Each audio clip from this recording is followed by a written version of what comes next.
Hello and welcome to the Weekly Stuff Podcast. Weekly for 3 weeks in a row. Exactly, yeah. We maybe almost have earned this name now. With Jonathan Lack. And Sean Chapman. How you doing, Sean? I am doing very good, Jonathan. That's good. Yes. Yes, it is. Yes, so we've been busy lately, but there's some stuff to talk about. This is not going to be as busy an episode as the last month or so. Yeah, that's certainly not the E3 one. No, not the E3 one, not the 3.5 hour one we did where we talked about Watch Dogs, Mario Kart, X-Men, and like 18 other things at once. So yeah, but there's some stuff to talk about. We'll do some stuff, we'll do some news, we got a little bit about movies, a little bit of E3 cleanup to do, but our main topic today is going to be the Destiny First Look Alpha, which ran over the weekend into Monday a little bit. Yep. And if you don't know what Destiny is, it's Bungie's new first-person shooter MMO kind of thing. Mm-hmm. The world got its first look at it over the weekend. PS4 owners, there was an alpha program. At first it was just for a select number of people, then they kind of opened it to everybody. So Sean and I both played the shit out of that. Yes. That has been my past, 4 days. Yes, so lots of thoughts on the Destiny Alpha. I think it's going to be kind of interesting. We're going to have talked about Destiny extensively before we ever are holding the game disc. Yeah. You know? Because there's also going to be the beta next month to talk about. So, in any case, this is exciting. This is a game I think both of us said it's pretty much our most anticipated game of this year. Yeah. So, lots to talk about there. We'll also give you some final thoughts on Watch Dogs, because I've finished the campaign and played about everything I'm going to play in that game. I think Sean's he hasn't finished the campaign, but you're probably done with that game for a while, right? Probably, yeah. I don't know if I'm going to go back to it or not. Okay, so that'll be a brief topic, but I want to talk about it a little bit, mostly to make fun of the story. Sure. But first, Sean, me. What stuff you been up to? Any movies, any games, anything to talk about? I was playing this thing, it was called the Destiny Alpha, and I played that. And I played it some more. All right. And then I played it a little bit more. So that's been your week, Then they basically. shut it down on me. And so now I'm planning on going to Bungie and just taking it back from them. Okay. Or asking for a job, just playing Destiny. Sure, yeah. I want to be a Destiny playtester. Exactly, yeah. Okay. I'll just keep on playing the Devil's Lair over and over and over again. That's what I've been playing on the weekend anyway. So it's if you just pay me to do that, I'll tell you if there are any bugs. All right, sounds good. Well, let me see. Let me talk about some movies I've seen here. All right. We got some reviews of these on the site. But this weekend was an interesting weekend for movies because there were two sequels that came out. Very different. 22 Jump Street, hard R comedy. How to Train Your Dragon 2, DreamWorks animated movie. Not hard R.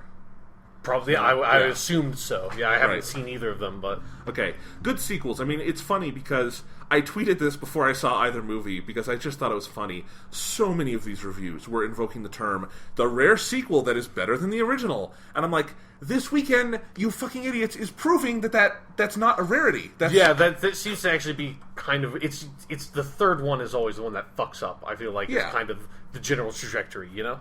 Yeah, and it's just... yes, we had the Amazing Spider-Man 2 this summer. That was terrible. This is also a year that gave us Captain America 2, a great X-Men 7 or whatever we're on. Yeah. The Raid 2 was a phenomenal sequel. And this weekend we got How to Train Your Dragon 2 and 22 Jump Street, two films that I think most everyone is agreeing are better than the originals, and the originals are very highly regarded.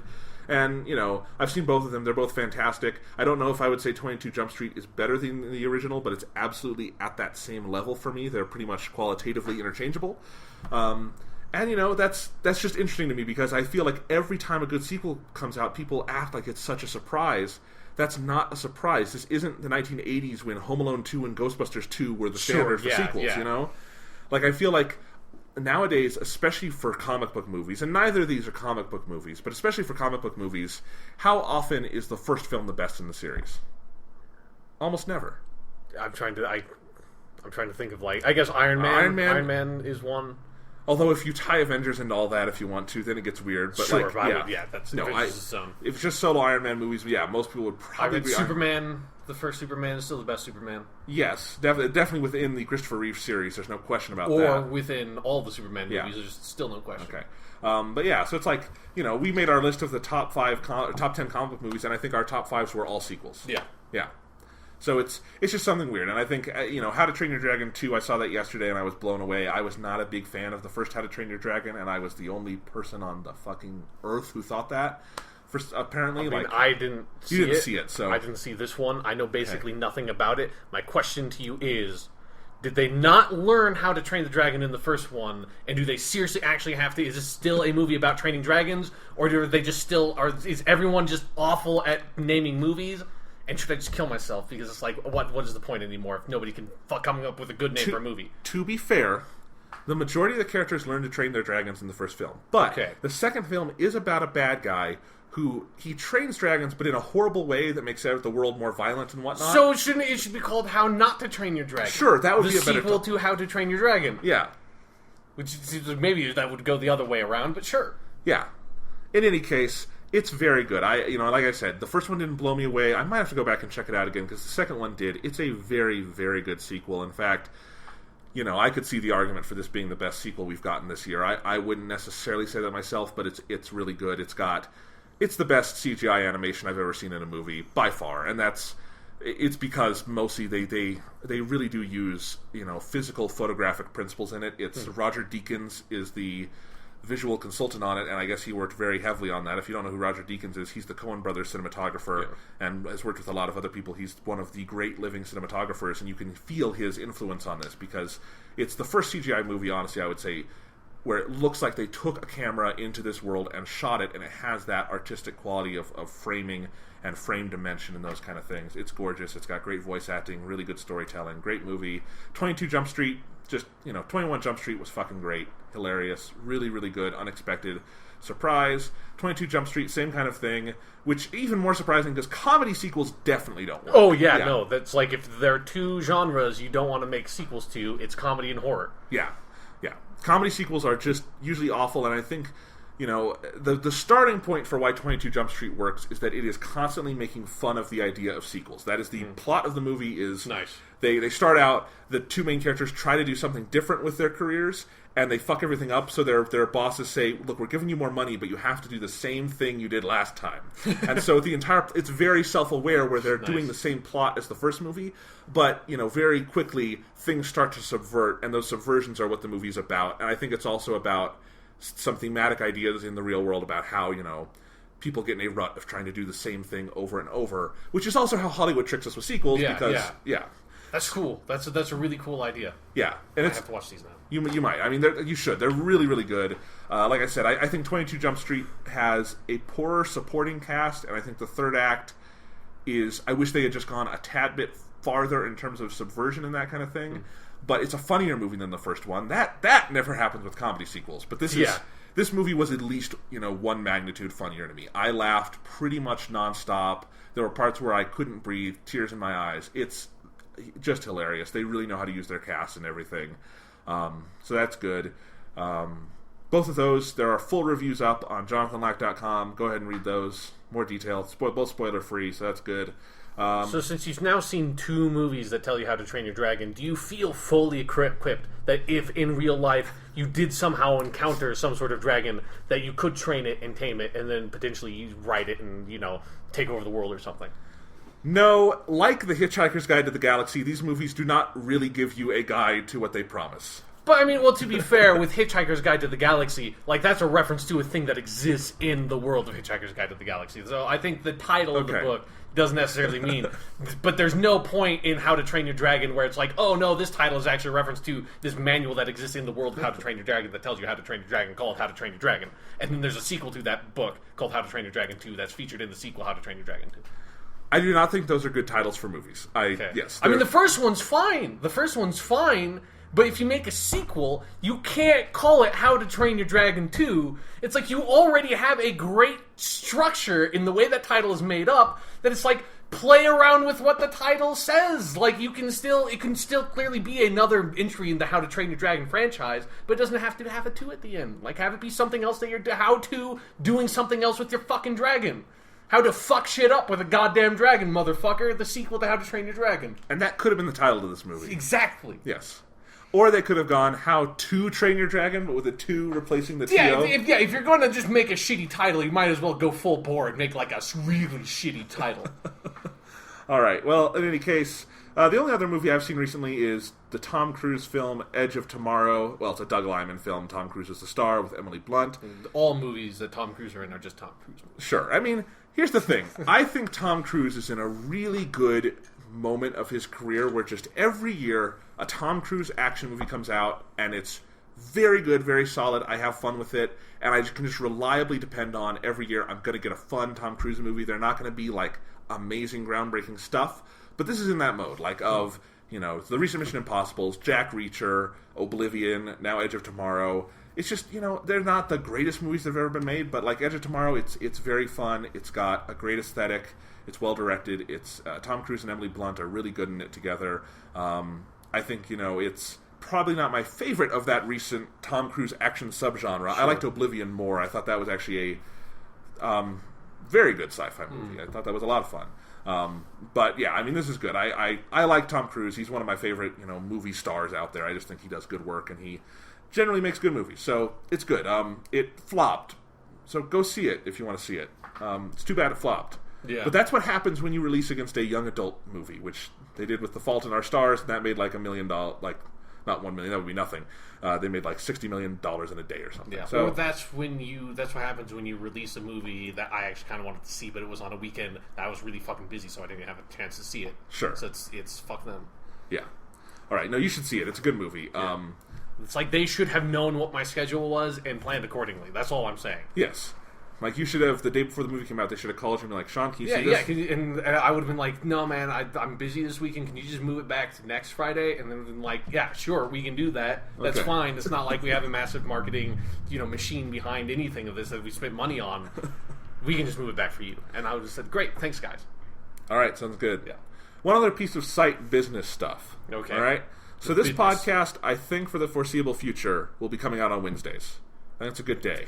I would not dedicate ourselves I'm not to dedicating. anything. I'm thinking that there is a chance, there is a 1 in 7 chance that if the podcast does come out, it will come out on a Wednesday. At least a 1 in 7 chance. I think the mode we're in right now, if recording it on Tuesday, releasing it on Wednesday, is a good mode. I think we'll be able to hold that up for a while. If not, we'll you know, let you know.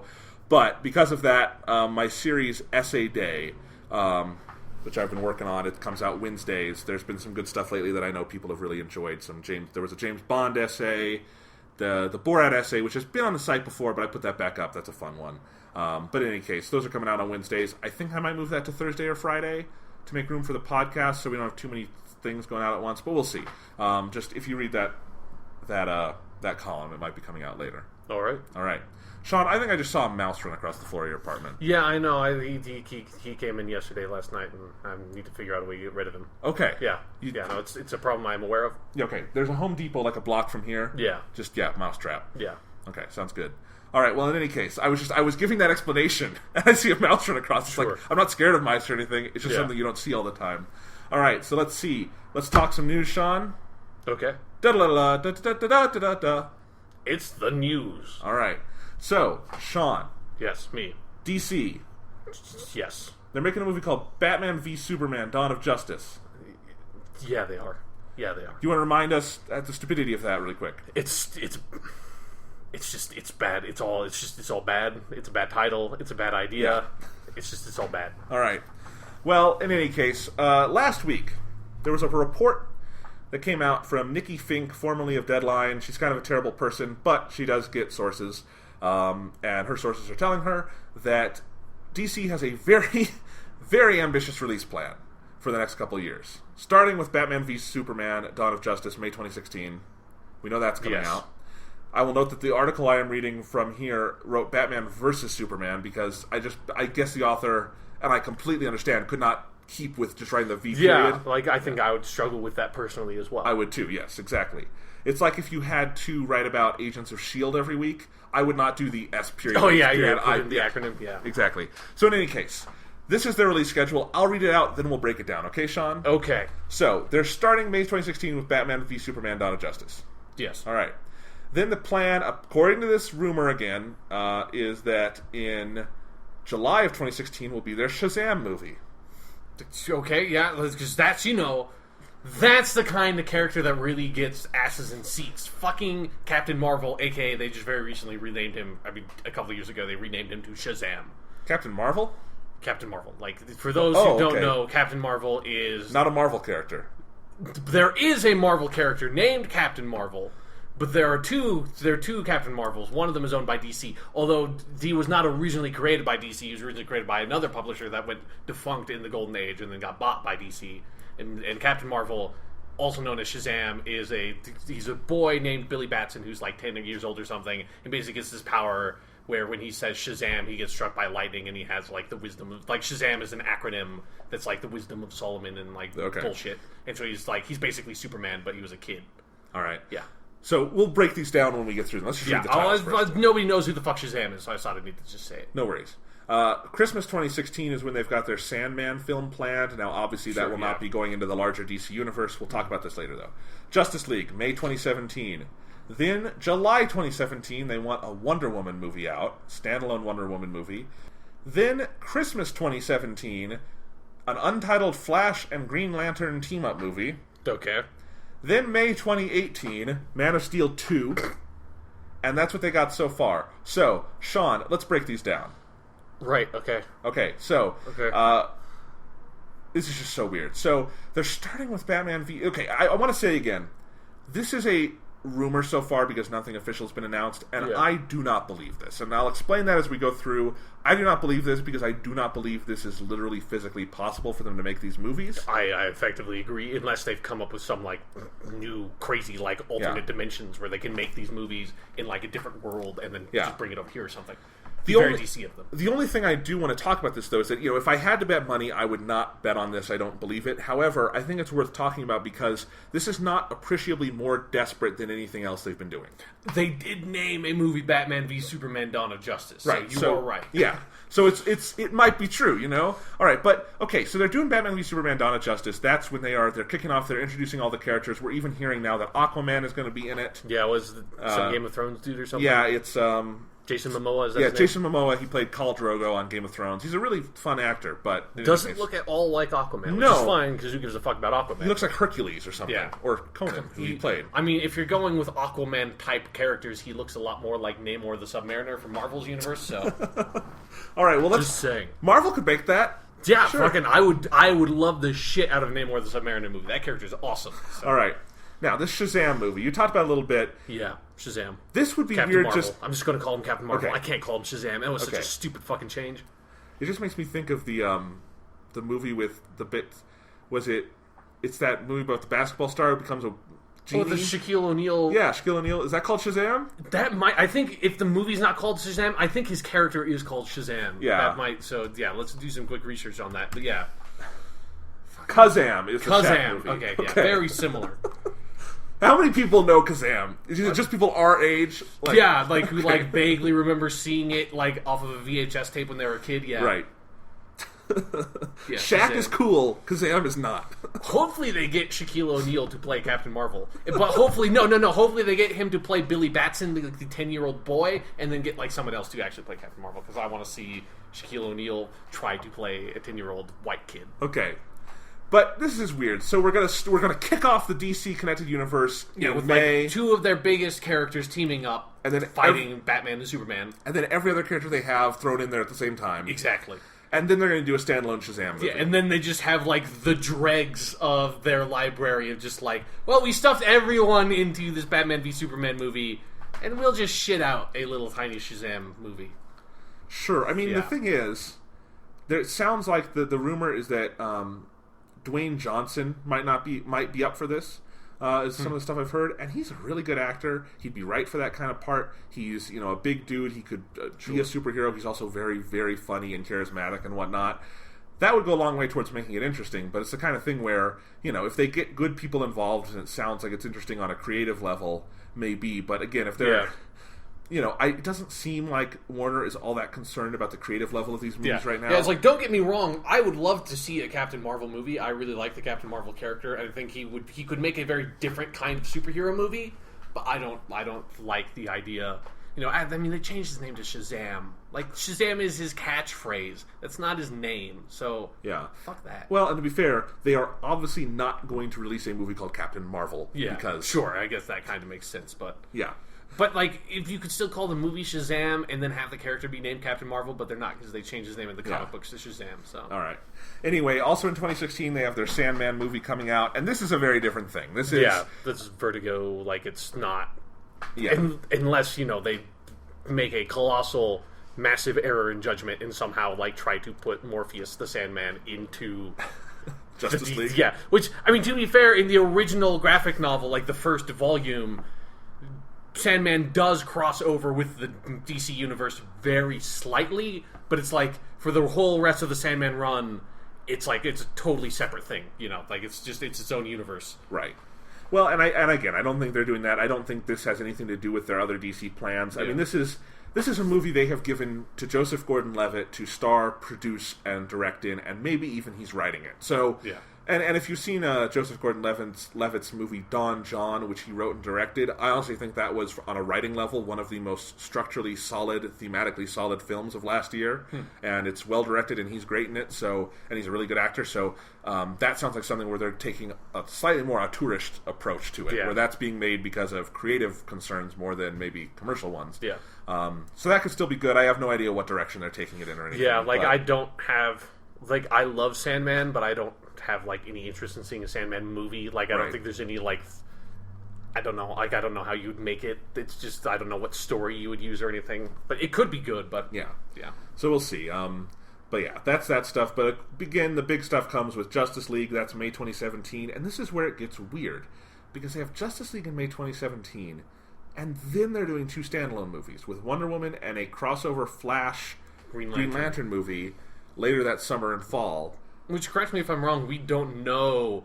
Like, have Flash and Green Lantern, like, been technically confirmed for Justice League? And have we like, heard any casting or anything? No, it's weird. There's a Flash TV series coming out to the CW as a spin-off of their Arrow show, which is apparently really good. Yeah. But in any case, so I don't know if they're... I doubt they're using that Flash, but that's the only thing we've heard about with Flash. And Green Lantern, you know, the last thing we heard was the Ryan Reynolds movie that flopped. I forgot they made that. They're obviously not using Ryan Reynolds again, because Ryan Reynolds would probably shoot himself if he had to do that movie. And probably rightfully so. He should probably commit harakiri over it, but, you know. That might be a little extreme. I don't know. That's just me, but sure. I just think Ryan Reynolds should commit harakiri in general because he's annoying, but yeah. I like Ryan Reynolds, okay. Like, he just picks bad projects. Name a good Ryan Reynolds movie. What's that one that, like, everyone knows that he did, that comedy that's actually, it's pretty okay? The one with Sandra Bullock? No, like, from years, like, where he kind of came from. I can't remember the name of the movie. Oh, I don't know. Like Van Wilder. That's an okay movie. Oh, it is? Yeah. Okay. It's not bad. All right. I haven't seen it in forever, but... Okay. I thought you were talking about The Proposal, the Sandra Bullock movie. No, I don't even know what that is. Okay. That's his biggest hit to date. Oh, sure, but, like, yeah. So anyway, we're getting off topic. But yeah, so... Wasn't he the dude in that movie where it's like the whole movie was he was like in a coffin buried underground? Yes, and I probably would have. I remember the trailer. It's a good movie. I probably would have enjoyed it more if it wasn't Pretty Boy Ryan Reynolds in there. But he was good in it. I just don't think he was great or anything. Sure. But yeah, in any case, let's see. So okay, we got this Flash Green Lantern project that's rumored, and this is also where the rumors start breaking down for me because obviously they want to be having Flash and Green Lantern in this universe, but. They're introducing most everyone in Batman v Superman. It sounds like they might be introduced in Justice League, although who knows? They could be coming in Batman v Superman because we're getting new reports of superheroes that are in that every day. Yeah, exactly. It's more stuffed than, you know, the Avengers was, and the Avengers was the 5th movie in a series. So, 6th movie in a series. So yeah, it's crazy. Yeah, I don't know. So their plan is we're going to see Wonder Woman twice, in Batman v Superman, then Justice League, then she gets her own movie. Yeah. That's weird. Yeah. We're going to have had a Green Lantern movie that may or may not be canonical. Then we're going to have him in Justice League. Then he's going to have a movie where he teams up with the Flash of all people. Is that a relationship in the comics? Are they best friends or something? Kind of. Like, I remember, I'm not huge into Green Lantern. I'm not huge into that side of DC, like, at all. But I remember when I did pick up some, like, the early Justice League New 52 stuff, they did have, like, Green Lantern and Flash had a bit of a thing. Okay. The real question is, if they are doing Green Lantern and Flash, what Green Lantern and Flash are they doing? Which isn't a question because I know which ones they're going to do. They're going to do the shitty, really boring ones, Hal Jordan and Barry Allen, instead of picking like the interesting characters that like kind of followed in their wake, like the Green Lantern's Jon Stewart or Kyle Rayner or, you know, fucking Wally West, which is the Flash that everybody likes, but for some reason, every time DC redoes this shit, they keep on doing Barry Allen and Hal Jordan, who are the blandest fucking characters on the planet. So, yeah. Yeah, I don't get it. it's just they're planning on introducing a whole lot of superheroes without any origin stories. And while origin stories are not the most exciting, or who knows? Maybe Batman v Superman. The first 30 minutes is we get 10 minutes of Batman origin, we get 10 minutes of Wonder Woman origin, we get 10 minutes of Aquaman origin. It's just like an anthology of origin stories. Yeah, like Superman's not even in the movie because we already got his origin last time. Who knows? It's weird. Is the Wonder Woman movie going to be a prequel or something? I don't. Yeah, it's weird. And yeah, also, that's a good point because it's like because these aren't heroes that people know the origins to. And to be fair, like Flash, it doesn't really have much of an origin. Like he was working with chemicals and they got struck by lightning and all of a sudden he can run fast. Like that's as far as his origin goes. But Green Lantern has a kind of involved origin. Wonder Woman has a very involved origin. They're not ones that people generally know. Well, and even the Flash with a simple origin story, I don't know if you can just drop the Flash into a movie and be like, fast dude. And he's got a costume. It's a little, I don't know. It seems like weird I think Flash of all of them is the one you can most do it for. But you're right. Like it's still not something you can just kind of do. Yeah, It's not like you could, them introducing a new Batman v Superman is totally fucking fine. Don't have any problem with it. But, just throwing Wonder Woman out there, I think most the general audiences are going to be confused. Yeah. And here's where things really stop making sense, is that, we'll talk about it in a minute, but they're also planning Man of Steel 2 for the following May. Talk about that in a second. But that would mean that Henry Cavill, who plays Superman, would have to be in 3 major blockbusters in 3 consecutive Mays. Yeah. And possibly cameos in the other movies too. Yeah, but even weirder is that Gal Gadot is playing Wonder Woman. Now she's in Superman v Batman, she's in Justice League, and she's in Wonder Woman. And Justice League and Wonder Woman are coming out 2 months apart. That's not possible. I'm sorry, you can't unless you have her the first half of every day she's on Justice League, and the second half she goes over to another soundstage and is shooting Wonder Woman, which means both movies would probably be really bad. Mm-hmm. It's that doesn't make sense. But also, assuming that Flash and Green Lantern are in Justice League, how do they shoot a movie that's out for that Christmas? None of it makes sense logistically. The Flash and Green Lantern movie is just their scenes together in Justice League, just cut out and just pasted together. I think that's probably what it will be. Okay, sounds good. Yeah. But let's make fun of the idea of doing Man of Steel 2 in 2018. Yeah, which is just, again, none of this stuff is confirmed, and if it was, they were making an actual Superman sequel, I would say that they wouldn't call it Man of Steel 2, but they're calling the movie Batman v Superman Dawn of Justice, so they clearly have no idea how to title a movie. So they might just say, fuck it, we're going to call it Man of Steel 2, which would be, maybe draw a little bit too much attention to the fact that they just sapped their own Superman sequel into being this, franchise pony, Yeah. But, yeah, I just love the idea of them being, them making this Superman, this very controversial, let's say, Superman movie, and then using that as this jumping point of just building an entire franchise off of just having that one fucking movie, and then 3 years later, let's give him another movie, let's not just focus on making some good Superman movies. No, fuck it, we're just going to force all this franchise shit and just probably ruin everything. I just don't know how good creative stuff can come out of this kind of schedule because, as is noted in a lot of these articles, if you want Zack Snyder to be doing Man of Steel 2 also, which would make sense, that means you have to have him doing the Batman movie, Batman v Superman, the Justice League movie, the Man of Steel 2 movie, all in 3 consecutive Mays, which is just, that's not possible. I don't even know how doing Justice League 1 year after the Batman movie is possible. Maybe because they're shooting Batman v Superman right now and it's going to be sitting on a shelf for a while. Sure, yeah. They can get a head start with Justice League, but then maybe you could get a head start with Man of Steel 2, but, someone's got to be writing the scripts also. Yeah. And planning this all out, and, yeah, I do not believe this report. I wouldn't be surprised if there are elements of truth to it, but I don't think you can get Justice League and Wonder Woman out 2 months apart. There isn't... Mm-hmm. Robert Downey Jr. does not star in the Avengers and then Iron Man 3 next month. He stars in the Avengers and then Iron Man 3 next year. Yeah. Yeah, and, even with... They're planning on... so next year is going to be Avengers 2, and then the year after that is Captain America 3. That's hard enough on Chris Evans doing 3 of those, but... Yeah, I don't know. It's weird, but that's also established. They've gotten into the rhythm of things. Marvel knows how to make these movies. They've got it all lined up. They've got filmmakers lined up. As far as we know, nobody is lined up for any of this other than Zack Snyder. He obviously can't direct all of them. Yeah, unless they clone him. Which that would be very DC of them. So sure, they might. It's weird. Yeah, all the DC movie stuff is just it hurts my brain. I feel like and some people were asking, like, what will this force Marvel to do it? Nothing. They're in a perfect position. They're doing great. Every movie they've had is a hit. Everyone likes their movies, and they're doing fine. Marvel doesn't need to change anything. They just need to sit back and laugh at this because it's going to be a train wreck. It's going to be a giant I think it'd be pile-up. really fucking funny if Marvel pushed out a Captain Marvel movie before their Shazam movie could come out. That's like they block their Captain Marvel with their Captain Marvel. Captain Marvel block. Exactly. Yeah. All right. Sounds good. Well, anything more to say about this other than stupid? Stupid. Okay, so Sean, let's talk a little bit more about E3. Yes. All these. The 3's. Yeah. First thing, this was the biggest thing we didn't get to talk about last week because it really didn't come out until after we'd recorded the podcast. Mm-hmm. But Ubisoft got themselves into a kerfuffle. Yeah, as they tend to. Yeah. So, and I like to use the word kerfuffle for this, just as I did for the Tomodachi Life thing with Nintendo, because everybody is just kind of treating it sillily, in a silly way. There you go. That's better. Yeah. So I think kerfuffle is a fitting word. Yeah, it's just everyone's being stupid about stupid stuff. Yeah. So here we go. Ubisoft, they got Assassin's Creed Unity and Far Cry 4 coming out. They both have multiplayer modes of a sort. Assassin's Creed Unity has no competitive multiplayer, but it has some drop-in, drop-out 4-player co-op. Yeah. Yes, and it kind of works like Watch Dogs, but with a co-op angle. And then Far Cry 4 will have, it sounds like, some competitive multiplayer stuff, but they haven't fully detailed everything. Yeah, but either way, that like co-op thing that they showed in the Sony press conference. So people were wondering, with these games, will you be able to play as women, female characters with these?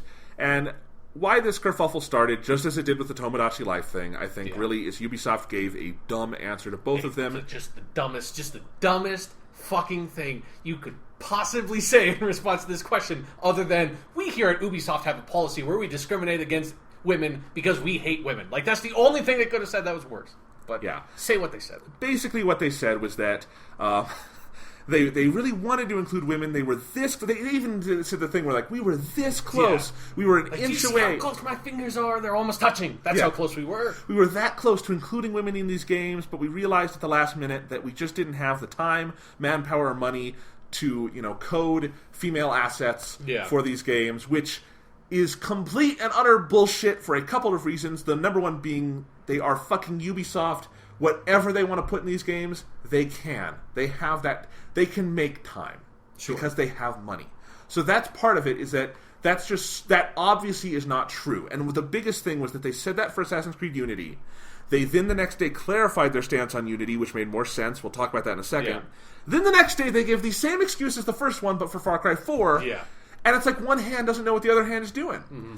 And again, it's a false excuse. Like, maybe there's a seed of truth if you kind of took it and rewrote it. Yeah, it's like, I mean, because to be fair, it's not like, depending on what they're doing, like, if they're implying that it's like, making a female character for Assassin's Creed Unity would be like replacing the main character who has already been designed to be male with a female character and have to do all the motion capture, all the voice acting, like rewrite the script for like gender neutral pronouns and that kind of stuff, and redo like all of that. Like, that's not a problem that just like money can necessarily solve. I know, but that's not what they said. Exactly. Yeah, I know that like their actual answer was stupid, but it's like you said, there is a kernel of like, it's not just because they're Ubisoft doesn't mean it's like they can do anything and it's fine, like, because they can just throw money at it, because it's like these are things that take time and man hours.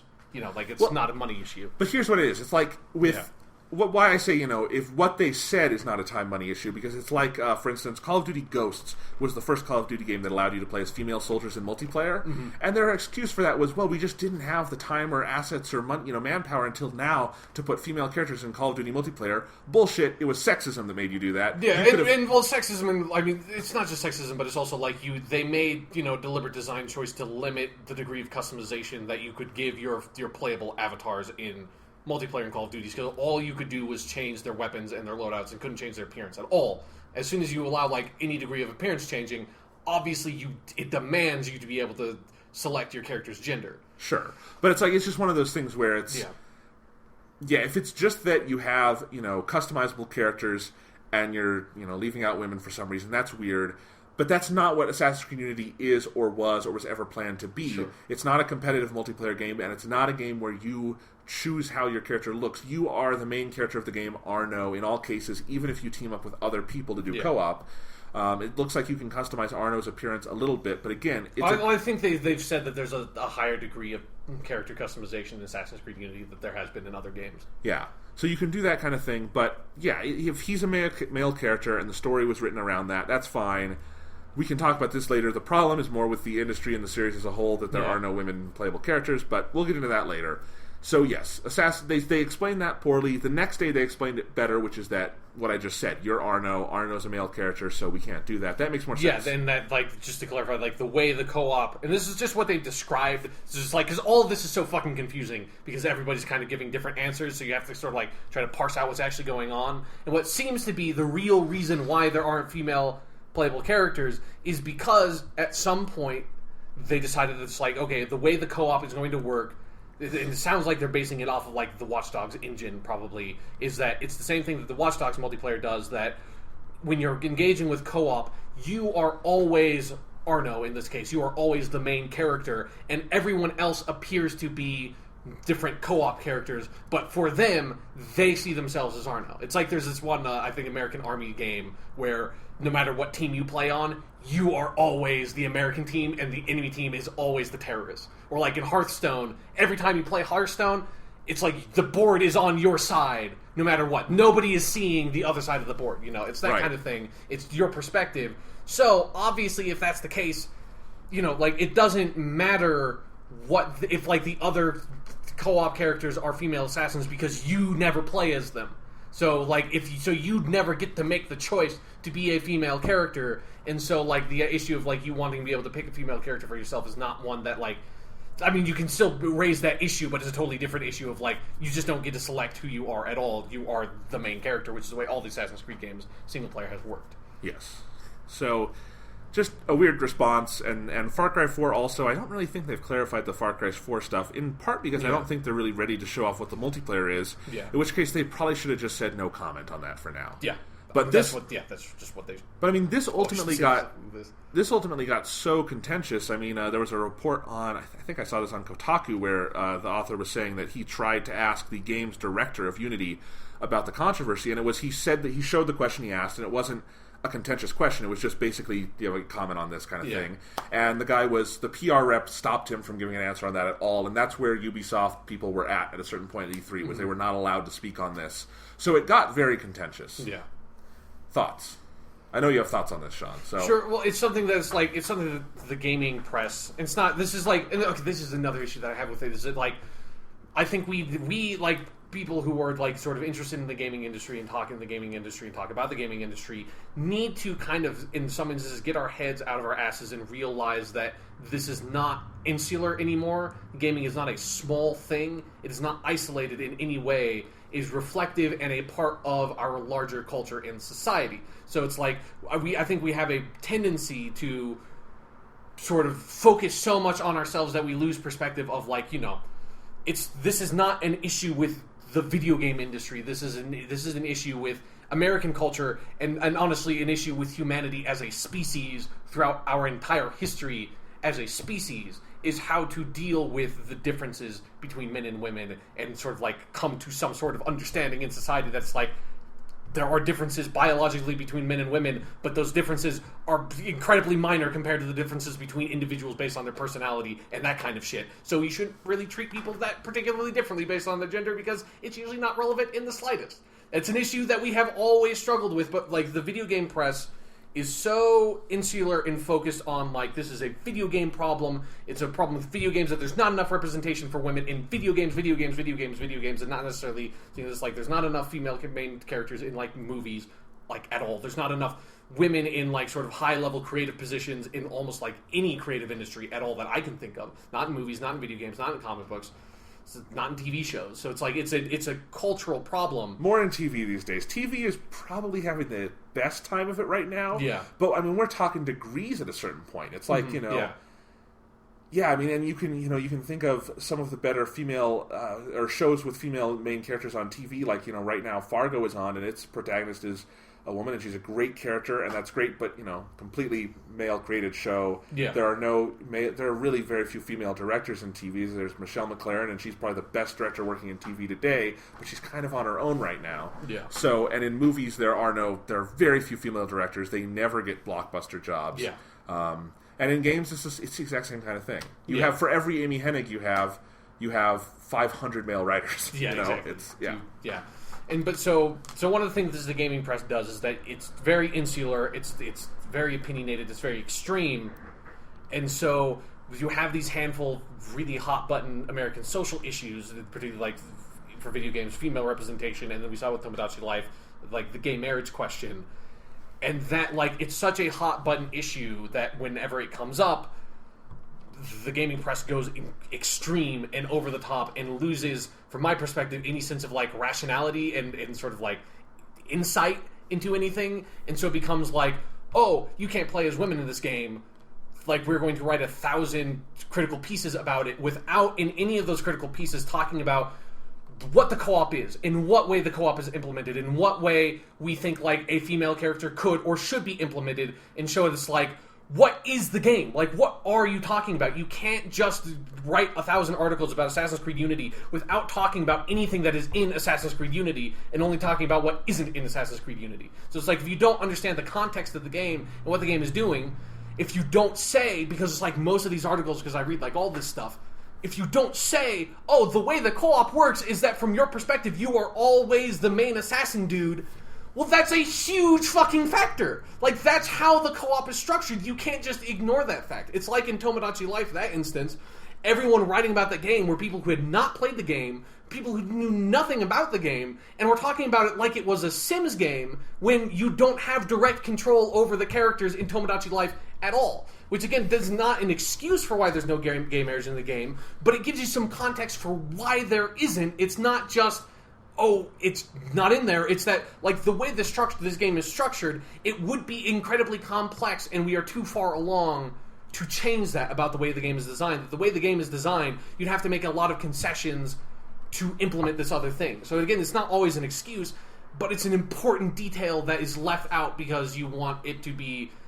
It's clickbait articles, and that really frustrates me because they are really important issues, and I think cheapening it by having these really irrational, reactionary, critical pieces is kind of disgusting to me, and it's you should try to approach it rationally and reasonably always, because that's the way I think you can convince people. If you just make these really reactionary clickbait articles, you're just going to make me really mad, because it's I can see the flaw in your argumentation, and that pisses me off. It's and I want to be on your side because you are on the right side. You're just going about it the wrong way, and it frustrates me. It's just one of the problems I think everyone who writes about media in any way has, which is that it's tough. I think people wanting inclusion is great and noble, and that's not a bad... Obviously, that's only a good thing. Mm-hmm. However, I think people look at it in a weird way, because and this is just my view on it, is that if you try to attack things on a case-by-case basis, I'm going to get hugely mad that Assassin's Creed Unity does not have female main characters, then you're not actually attacking the root of the problem. Because the root of the problem is not this one video game. Yeah, it's the structural system that creates these video games and promotes them and makes them successful at the expense of making and creating games that have female protagonists. Yes, exactly. The problem maybe is that the Assassin's Creed series has never had a mainline console game that has a female main character. Yeah, even though the premise for the way those games are made actually makes it a really good franchise to introduce a strong female protagonist. Yeah, you could do that so easily, and there have been some interesting female characters in the game. Yeah, and a lot of people have made the really accurate and insightful comment that this game being set in the French Revolution makes it really ironic that it's doesn't have a main female character, because in particular of a lot of historical events, the French Revolution has a lot of really important female figures that would make it really appropriate to have a female main character in that setting. Yeah, so maybe that's the issue, not the, you can't choose to play as a woman in it. There's just different things. Different games operate differently. You can't... Mass Effect, for instance, they wrote the story in such a way there where gender is not what's important, it's the choices you make and the person you are, and so everyone can kind of see themselves in the game that way, and that's great, but not every game can be that. Exactly, you can't make The Last of Us and have Joel and Ellie be these mutable characters that is like Joel could have been a woman and Ellie could have been a boy. And that's like, a game where that would totally change everything about the way that narrative is structured. Well, especially because those characters, their gender does matter. Exactly. I mean, in most stories, characters' genders do. Like I think you have to be very conscious if you're crafting a story to make it so that like that's not important, right. Or like for Mass Effect, they like that's the whole selling point of Mass Effect is the entire game is designed around the fact that it's like you can be whoever you want to be. So it's like you can be whatever gender, you can be whatever sexual orientation, but that's like a huge quantity of effort in like the main selling point of Mass Effect. It's basically designed around that fact. Yeah, and anytime you're telling a story with any specificity, and most great stories do have specificity, well, gender is a thing there. The problem is not individual games that go for male over female, it's that the industry goes for male over female. What would be nice is if we had, every other Assassin's Creed just swap gender or something. Sure. Or the industry as a whole, is if half of the blockbusters that came out each year you were able to play, if it was a female-oriented story, that's not the issue, and I do think it's reductive to go after individual stories when there's not necessarily anything wrong with Assassin's Creed Unity having a male lead and doing that. Yeah. What's wrong is the overall trend that it plays into. Yeah. Which, again, to go back to my point about the video game industry being too insular, is that's a problem that then goes back to, right. We're not, there's not enough women in, like, the high creative positions, and there's not a lot of women in video games at all. It's like, why is that? Well, that goes back to, in our society, we promote men into going into, like, science and engineering and math positions, which is the main field that then extends into video games. And it's like, well, then if you back out, like, how do you fix that? Well, it's like, maybe we need to, there's a massive disparity in between like the number of congressmen versus congresswomen that are elected. So it's like, well, then you need to fix that. And it's like it's this massive structural problem that is so far above and beyond video games that it's like writing this argument about Assassin's Creed Unity sometimes is just like you're so far away from like the core of the issue that I don't even know what you're arguing about anymore. Yeah, it's. And you could make every argument we just said about movies too, and about TV shows and everything. And especially comic books. Comic books has it probably worse than anything. Well, of course. It would be, and here's the thing. So it would be weird to go to an Iron Man movie and be like, I am mad that Tony Stark is a man. Exactly, yeah. But it would be totally reasonable to say, why is every superhero movie male-driven? Yeah, that you're sitting there and after all the trailers have played, it's like, why is there no trailer for a movie that has a main female character, or why is the only one a shitty-looking romantic comedy? Yeah. That, to me, movies, I think, probably are the worst offender of this, because this is getting better with movies, and certainly on the indie scene it's better, but let's restrict it to main Hollywood releases. Mm-hmm.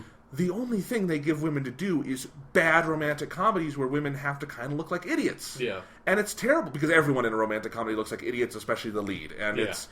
And that's just, it's so insulting on that level that there are female-driven movies, but for the most part, they're really insulting to everyone, just to humanity. So it's really tough, and it's more complex than just Assassin's Creed Unity doesn't have women. They are the root of all evil. Exactly, yeah. Yeah. Fuck Ubisoft. But seriously, though, fuck Ubisoft. Yeah, if you want to say fuck Ubisoft, you can say it for a lot of reasons. Yeah, no, but, seriously. Maybe that's not... And, maybe you could say fuck Ubisoft because they never have female-led stories. Yeah. If you want to say that, that's okay. But, yeah, I don't know. It's weird. So let's Even though they did just make that Child of Light game, which does have a female main character. Sure. Did they make it or did they just publish it? No, they made it. They made it? It's their whole engine and everything. Yeah. But it's also not their big, AAA release. Yeah, for sure. the year. But, hey, it's, Activision isn't doing that. Sure. All right, so let's go ahead and go on. I want to talk a little bit about... There were details that finally came out at E3 for Xbox One's Kinect-free developer options. Yeah. So last time we talked about this, that Xbox One was kicking the Kinect out the door, and you can now buy it without the Kinect. They also said, well, maybe this will open more doors for developers, and I know you in particular were a little confused about that. About what that meant. Yeah. I think the system, so this is an article I have from Kotaku talking about this, and they did some interviews with people at Microsoft and talking about this, and I just think it's interesting. So developers will be able to forego Kinect sensor support for their games to access 10% of the console's GPU processing power that was previously reserved for functionality with Kinect. So Xbox chief Phil Spencer gave a little more detail into this. So the idea is that a developer can choose a Kinect-free option, and that game is then flagged as a non-gesture game. And that means the game will not be able to support gestures, but also system gestures will be disabled when you're playing it, including visual recognition and that kind of thing. I think voice commands will still work while you're doing that. But I just think this is interesting because that's good on one level, because, for instance, Bungie says it will now be able to get Destiny to 1080p 30 FPS on Xbox One by disabling Kinect, which they would not have been able to do previously. And so we will probably see more games getting up to graphical parity because of that. But it's further, just splintering the console in a weird way.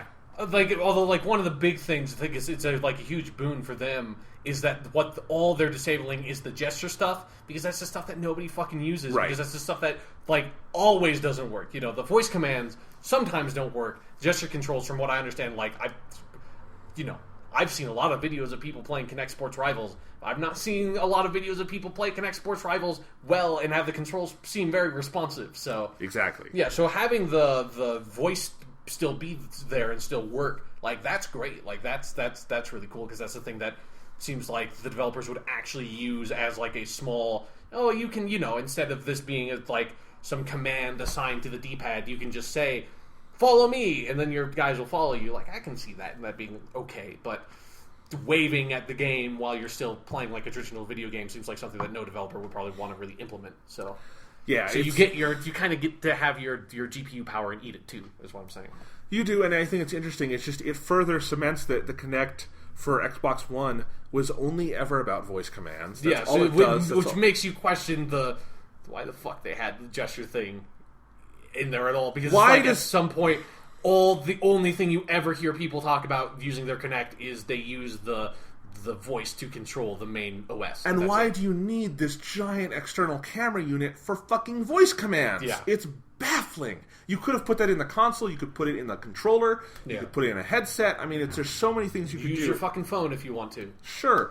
It's just, and this is just solidifying that even more, because I can't imagine many developers are going to opt out of this. I mean, they're probably going to do this. I think because I think a lot of developers probably want to stop seeing those headlines written of, this game does not run at 1080p on Xbox One. Because it is kind of pathetic that we've got our next-gen consoles, and there's one of them that still does not run at the resolution we have had for 10 years of HD television. It's pathetic. So it's weird on that level. But yeah, so that's good. That's better for Xbox One owners, I suppose, and you're not using your gesture commands anyway, so you're not going to miss anything. Yeah. Yeah. And if you don't, if you just buy your Xbox One without a Kinect, it's all the easier at that point. Yeah, you don't have to worry about it at all. But it also, it just continues to signal the death knell for the Kinect, because if all it is voice commands now, and I assume most games will just do that, then, it has no purpose. So yeah, it's weird. That's I just think back to when that console was revealed, and it was that was everything in the reveal was look at all how our console is designed around. I mean, that's why it's called the Xbox One. It's supposed to be the one thing you need in your living room, other than your cable box and your TV, because your cable box plugs into your fucking Xbox. But it's the one thing you need in your living room.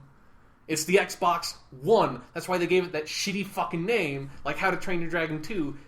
And now it's useless. It's you're destroying your multimedia thing to try to get all the power you can out of it, and you're dropping you're slowly dropping the unique thing about your console in order to try to fight Sony, which it's probably going to work for them, but for me it doesn't make any sense, because I have a PS4, so it's there's no reason to get an Xbox One other than the exclusives, and the exclusives, it doesn't matter to me whether or not you use the Kinect if I'm just going to get it for the exclusives, Exactly. All right. So, Nintendo at E3. Nintendo. Woohoo! We talked about most of the Nintendo at E3 stuff last time, but there were a couple of pieces of news we didn't get to talk about last week because Nintendo had just gone up to bat. Yeah. So I want to talk about these. One thing I thought was interesting is that somebody asked Ubisoft if they were still, invested in Nintendo's Wii U platform. Ubisoft just said, we're not answering questions from anybody anymore. We're just going to go hide in our hole, please. No, but you may remember Ubisoft, when the Wii U launched, was Nintendo's best friend. Yeah, exactly. But then, because they had, Zombie U was one of the only, maybe the only original third-party exclusive on that game. And then also Rayman Legends was originally going to be a Wii U exclusive until they were nobody bought this thing, so we're just going to delay this game for 9 months and then release it on everything else. Yes. So someone asked Ubisoft about this, and they said that we actually like the Wii U a lot. We have finished games that we have made for the Wii U. They are ready to ship, but we are not releasing them because at this point the Wii U has sold so poorly, it would be a loss to market this game at any level. That is amazing. That's just like a kick in the nuts, you know. It's just like, oh yeah, no, we have games done, like they've been done for a while now, but like we literally, it would be stupid for us to release these games now. We need to wait for more people to buy the Wii U, or else we will waste all of our money on marketing the fucking thing.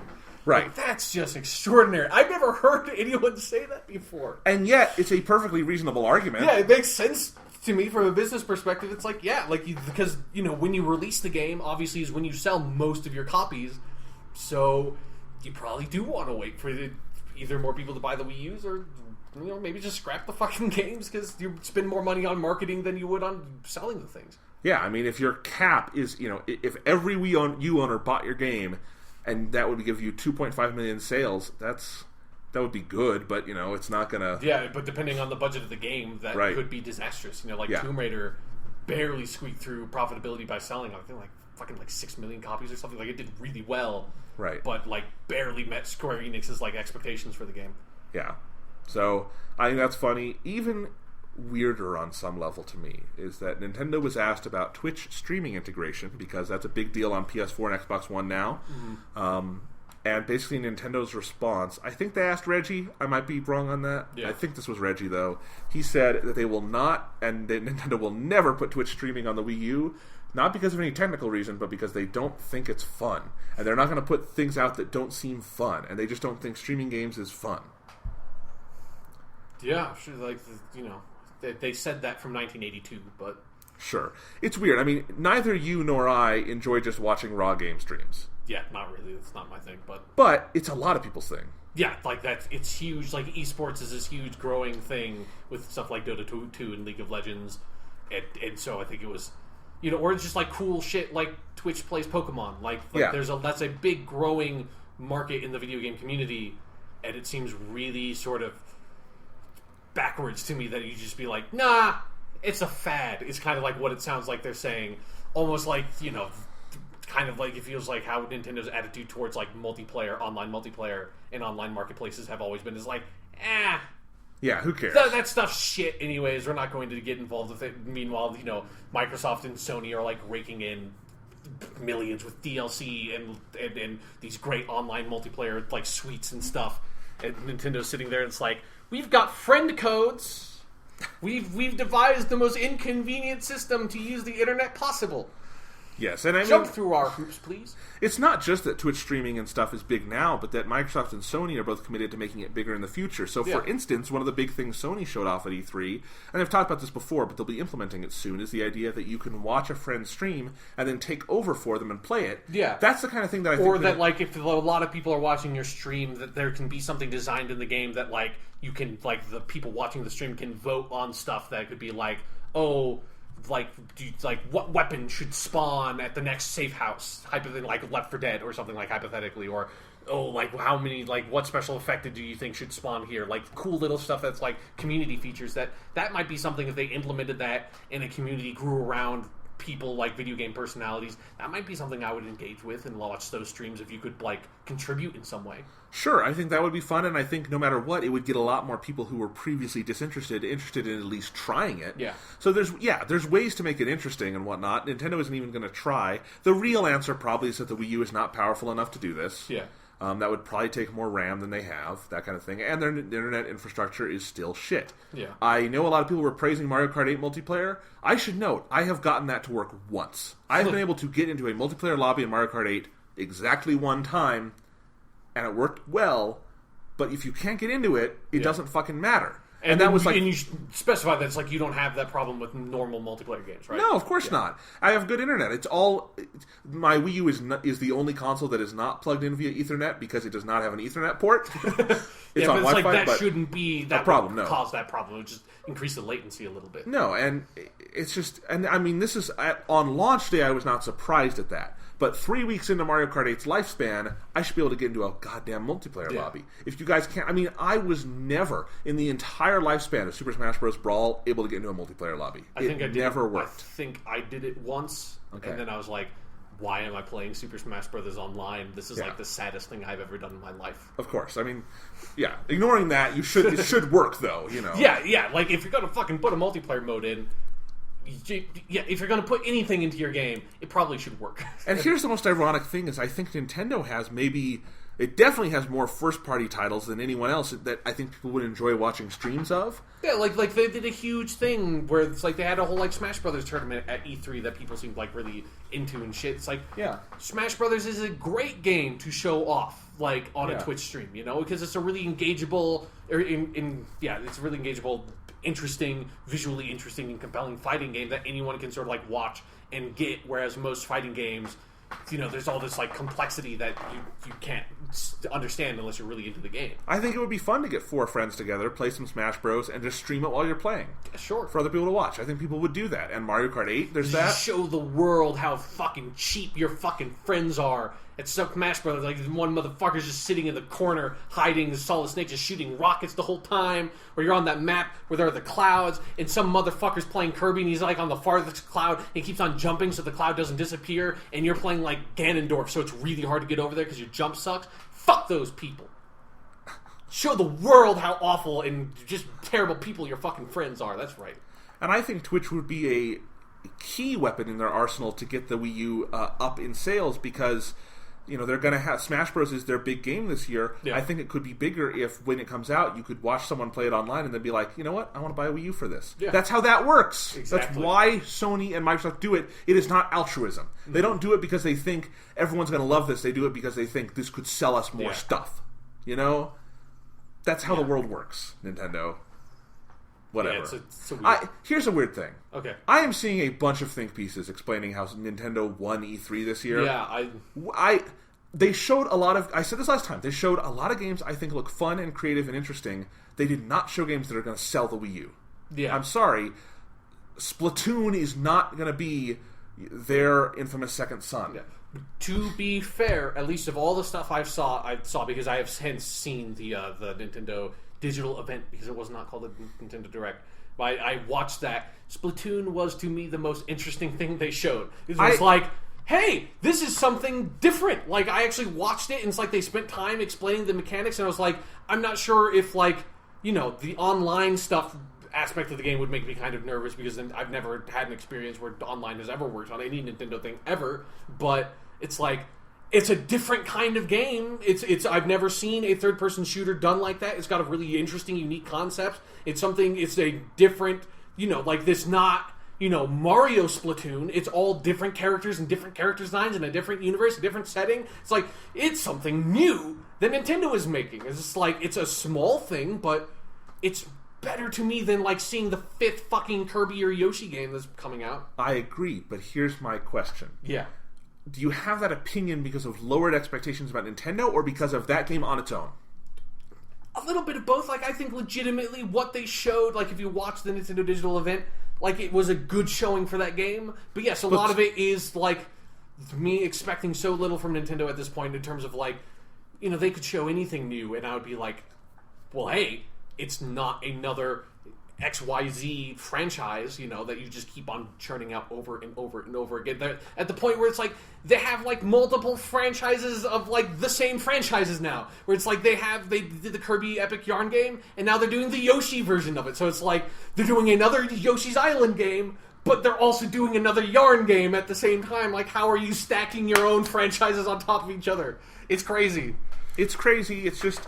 Again, I said it last week. I thought Nintendo had a good showing. I wouldn't call it a bad showing. I thought it was a good showing for Nintendo. But I do think lowered expectations play into it. And I think, look, Splatoon looks good. I will play Splatoon. I have a Wii U. I have no excuse not to. That looks like a fun game. I'll play it. But it's, you know, I just think if you compare it, there's so much more meat at what Sony and Microsoft were showing to me. Sure, yeah. Because they have viable platforms. Mm-hmm. You know?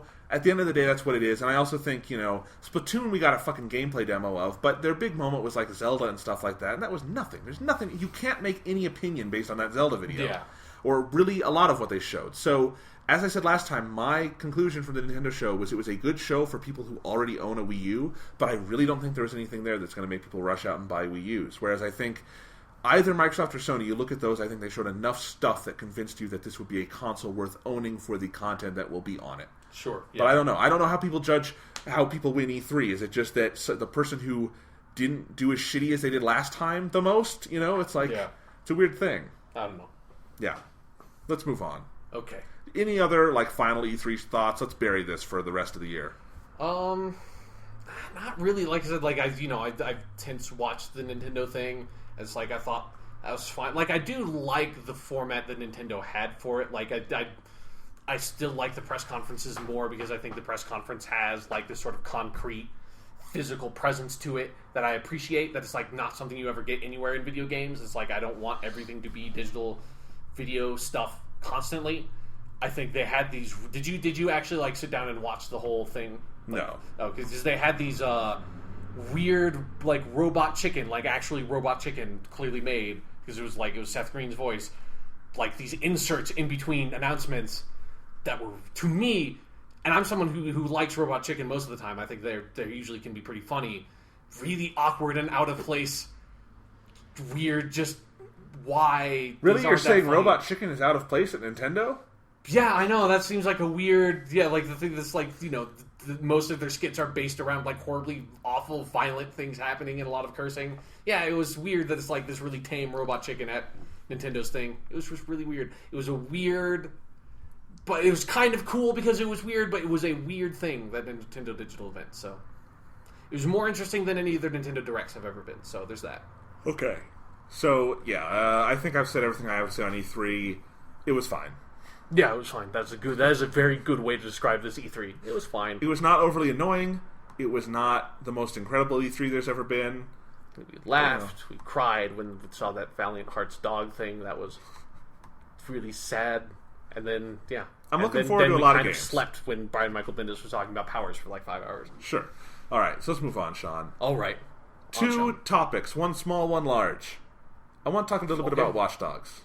Let's watch those dogs. What more have you played of this? Where are you at with the game? What kind of... I feel like your opinion may have shifted a little bit since last time, that's all. So I wanted to ask you about it. Well, it's been 5 days since I played it, so I don't remember... I'm honestly trying to remember what was happening in the story the last time I played. I'm still in chapter 2. Oh my god. I don't... Do you want me to go with my thoughts and then you go? I'm going to try to remember anything I've done in Watch Dogs in the past 2 weeks. Is it okay if I spoil the story? I don't give a... it seems obvious by the fact that I don't even remember what was happening in the story. All I remember is the girlfriend was kidnapped, and I went to a place... So that girlfriend's your sister. It's... a woman was kidnapped, and you're a male protagonist. So you obviously have to rescue her. Right. They engage with the same trope twice, and then you were with there's hacker lady Clara. Who seems like love interest. So there was love interest protagonist, there was damsel in distress, there was villain. That's what. And then I was at a place where there was we were underground, and I rode in a shipping container to get there, and it seemed like it was a place that you're going to have to come back to several times. It would be really annoying. It is really because annoying. Every single time you have to go into that shipping container, it's they have a fast travel system, but you fast travel to outside the shipping container, have to go into the shipping container. It's like Fable 3 all over again. We have to press start and walk to the map. It's just bullshit. Yes, it is bullshit. And then also they don't even have the common decency to put a fast car there either. So if you want to leave by driving, you have to take the shitty pickup truck that's always spawns there. And here's the thing. So I did not go and do all the CTOS access points until I finished the game.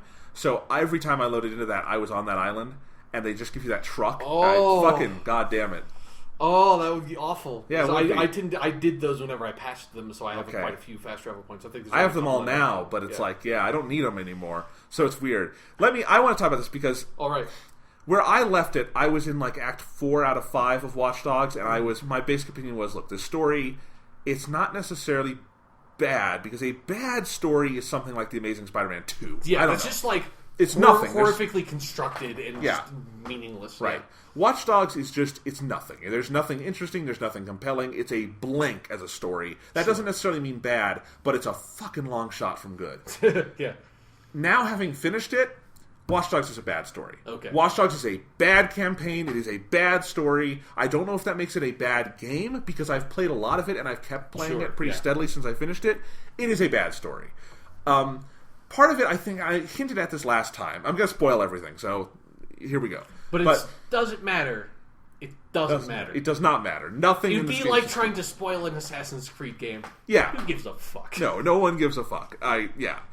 Even the one I played, I love Assassin's Creed 4 Black Flag, but if you told me at the end, he kind of redeems himself, I'd be like, okay, I kind of thought that's where it might be going. Yeah. That seems like where the story was headed. Yeah. Were there twists along the way? Kind of. Sure. They're not really important, though. Yeah. All right. So yes, Blackbeard dies, but Blackbeard dies in real life, so it's okay. Yeah, it's kind of how it goes. Right. So anyway, Watch Dogs. I hated the first act of the game. I talked about that last time. Yeah. I got briefly interested because Act 2 starts off with a lot of things happening. Sure, yeah. And the Your biggest apartment blows up. That was kind of cool. The biggest problem with Watch Dogs as a story consistently is that nothing fucking happens. Like, the first act is just slow and dull, and Aiden is talking about getting revenge, but he's not doing anything about it. And then the rest of the game is you're just basically, it's a bunch of fetch quests. So that's boring, but as Act 2 starts, things are getting underway, and I'm like, okay, maybe this... for a brief time, I was even interested in playing campaign missions for the story because I wanted to see what happens next, You blow up the main character's hideout. That's suitable to get me interested in the next mission. Is that fair to say? Sure, yeah. Yeah. You do that kind of stuff, you meet Clara, that's when you get your base and everything, and so things are happening, but then it grinds to a halt. And where it really gets rough for me is when... So basically, you have to get your sister back from Damien. And what I thought that was going to be is Act 2 was just going to be you figuring out a way to find Damien, kill him, get your sister, and then Act 3, we get back to the main story, the revenge thing. But no. And I want to say that, I have not completed Act 2, but I had the exact same impression as you did when I started Act 2 and she got kidnapped. I was like, oh, this is going to be what Act 2 is about. Like, that seems like an interesting way of, like, maybe making the story almost kind of episodic with these different acts. Like, that's the way it honestly feels like it's being set up when you get into Act 2. Exactly. That's a perfect way to say it. So you do that, but then what happens is you just at one point give up. And you're like, okay, I'm just going to give in to Damien's demands. And I'm wondering... why you are a incredibly powerful hacker with an entire fucking hacking base station. Yeah, that is like underground, and there's like a shipping container that you take to get to it. Like you're fucking Batman. You could find Damien. This would not be hard in the grand scheme of things you do in this game, but whatever. Yeah. So you don't choose to do that. Instead, you're going to do Damon's thing. But to do Damon's thing, you have to go to this like apartment complex. It's the projects, basically. I remember I think that's the last thing I did was that I was like spent like an hour just popping between cameras in that building. Yes, it's and annoying. I was like, why am Terrible what mission. am I doing in my life? Terrible mission. So yeah, so you have to go to this place. Alpha's out soon. I need to just stop this. Right. So anyway, you get to this tower, and you need something that's in there because Damien needs it. You really don't understand any of it. So you find out where it is in the tower, be like, I can't get into that tower because there's too many people. And I'm thinking, I could kill everyone without getting one hit on me because you are so powerful in this game. It's like Assassin's Creed all over again. Yes, but whatever. It's not annoying yet. Yeah, sure. But then it's like, okay, to get into that tower, what I'm going to have to do is I'm going to have to make this other guy who works for this gang get me in there. But to get him to like me, I have to have 5 missions in which I am trying to blackmail this dude. But to blackmail this dude, I have to get blackmail on him. But to get blackmail on him, I have to set him up so that his boss will think, and blah, blah, blah, blah, blah. Finally, you go through all of that. Then you can do the mission at the tower. Then he does his thing. And then guess what? It doesn't work. And it's a failure. And you have to start at Batman 1. And then, do you know how you get into the tower finally? No. You go in there guns blazing. That's how you do it. And it's a good mission, but it's like, why am I an act later doing this? Yeah. So Act 2 actually is mostly about the stuff with the gang, which is, I should say, unbelievably racist. All of that content, it is the most absurd... saw a little bit of that, I remember with It is the most stuff. Absurd black caricatures. I mean, it's a step away from blackface at a certain point. The way they are It reminded me a lot of the dialogue in this one scene reminded me a lot of Transformers 2. It did, yes. And nothing, that's not good. Like, no, it's nothing not should good. remind you of Transformers 2. It really does sound like the two black robots in Transformers 2. And the problem is that there are no other black characters in the game. Even the people you run into on the street, if they're black, they're a bad guy. That's just Watch Dogs thinks black people are bad. I don't get that. French Canadians think that black people are bad. Like, let's be fair. Okay, sure. Yes, that's a joke. Ubisoft is a French Canadian. Yes, exactly. Okay. But anyway, I'm not racist towards French Canadians, I want to clarify. So anyway, finally you get the thing you need in there, in the tower. But it's encrypted, and for some reason, you can't decrypt it, and Clara can't decrypt it. Hacker Girl. Hacker Girl can't decrypt it. It seems like that's the only reason she's in the story in the first place. Is to decrypt stuff shit. for you, yeah. By the way, there's never a romance with them. Oh. Yeah. Really? Yeah, I'll tell you about that later. So they totally set it up. Like they that was do. Like I was like in like the most ham-fisted, obvious. Like, oh, she's the love interest. As soon as you see that she's a woman, it's like, oh, she's the love interest because the other female character in this game is a sister, and then the other female character in this game is dead, and she was his niece. Yeah, Watch Dogs is sexist also, so let's go with that. In any case, yes. So no one can decrypt it for some reason, even though that is your livelihood and what you do. Yeah. So you have to go find this guy who built the base you're in because he can decrypt it because he wrote it or something like that. But to find him, you have to go up to Pawnee, and you have to do all this shit in Pawnee, and you have to do drinking games to find him, and then you find him, but he won't help you unless you help him do this thing, but to help him do this thing, you have to do these 5 things, and that's the whole game. And that's all of Act 3 is getting him to help you, and then he decrypts it, but he really can't decrypt it, so you have to do 5 other things. It occurs to me that Aiden is actually like a really bad hacker. Yes. And all that happened was someone gave him a really awesome smartphone, yeah. and then he started going around being like, I'm the greatest hacker this city has ever seen. Yes. So you have all of that, and then Act 5 happens. Or the later part of Act 5 is just one mission, but the later part of Act 4 and Act 5, it gets silly. So now it gets silly. Now it gets silly. So the whole game, you've resigned yourself to the fact that, alright, they've abandoned the revenge plot, and you're just going after Damien to get your sister back. Yeah. But then, out of the blue, your redneck friend, who is the decryptor guy, calls you and says, I've found your sister, go rescue her. So you're waiting the whole game. You do all these things. None of them matter because one day he just calls you and says, hey, I found her. You go get her. It's an easy mission. She's gone. You kick her out of the city. She goes away with her kid. And that's that. And then you're back there. And then you go back and it's like, I figured out the revenge thing. Like, what? You haven't talked about the revenge thing for like 40 hours now. Not really that long. But you haven't talked about it forever. I mean, depending on your side content, it totally could be that long. Yeah. Sure. So you haven't talked about this in forever, but then you find out it's the mob guy who obviously was always going to be. Right, yeah. The dude who that like set up in like the 3rd mission and then just like disappears for all the other missions. Like, was he supposed to be the villain? Yeah. Because this other guy just turned into the villain and he came out of fucking nowhere in a lot of ways too. Yeah. So then that's the bad guy. You storm his base, which is a hotel, to get him.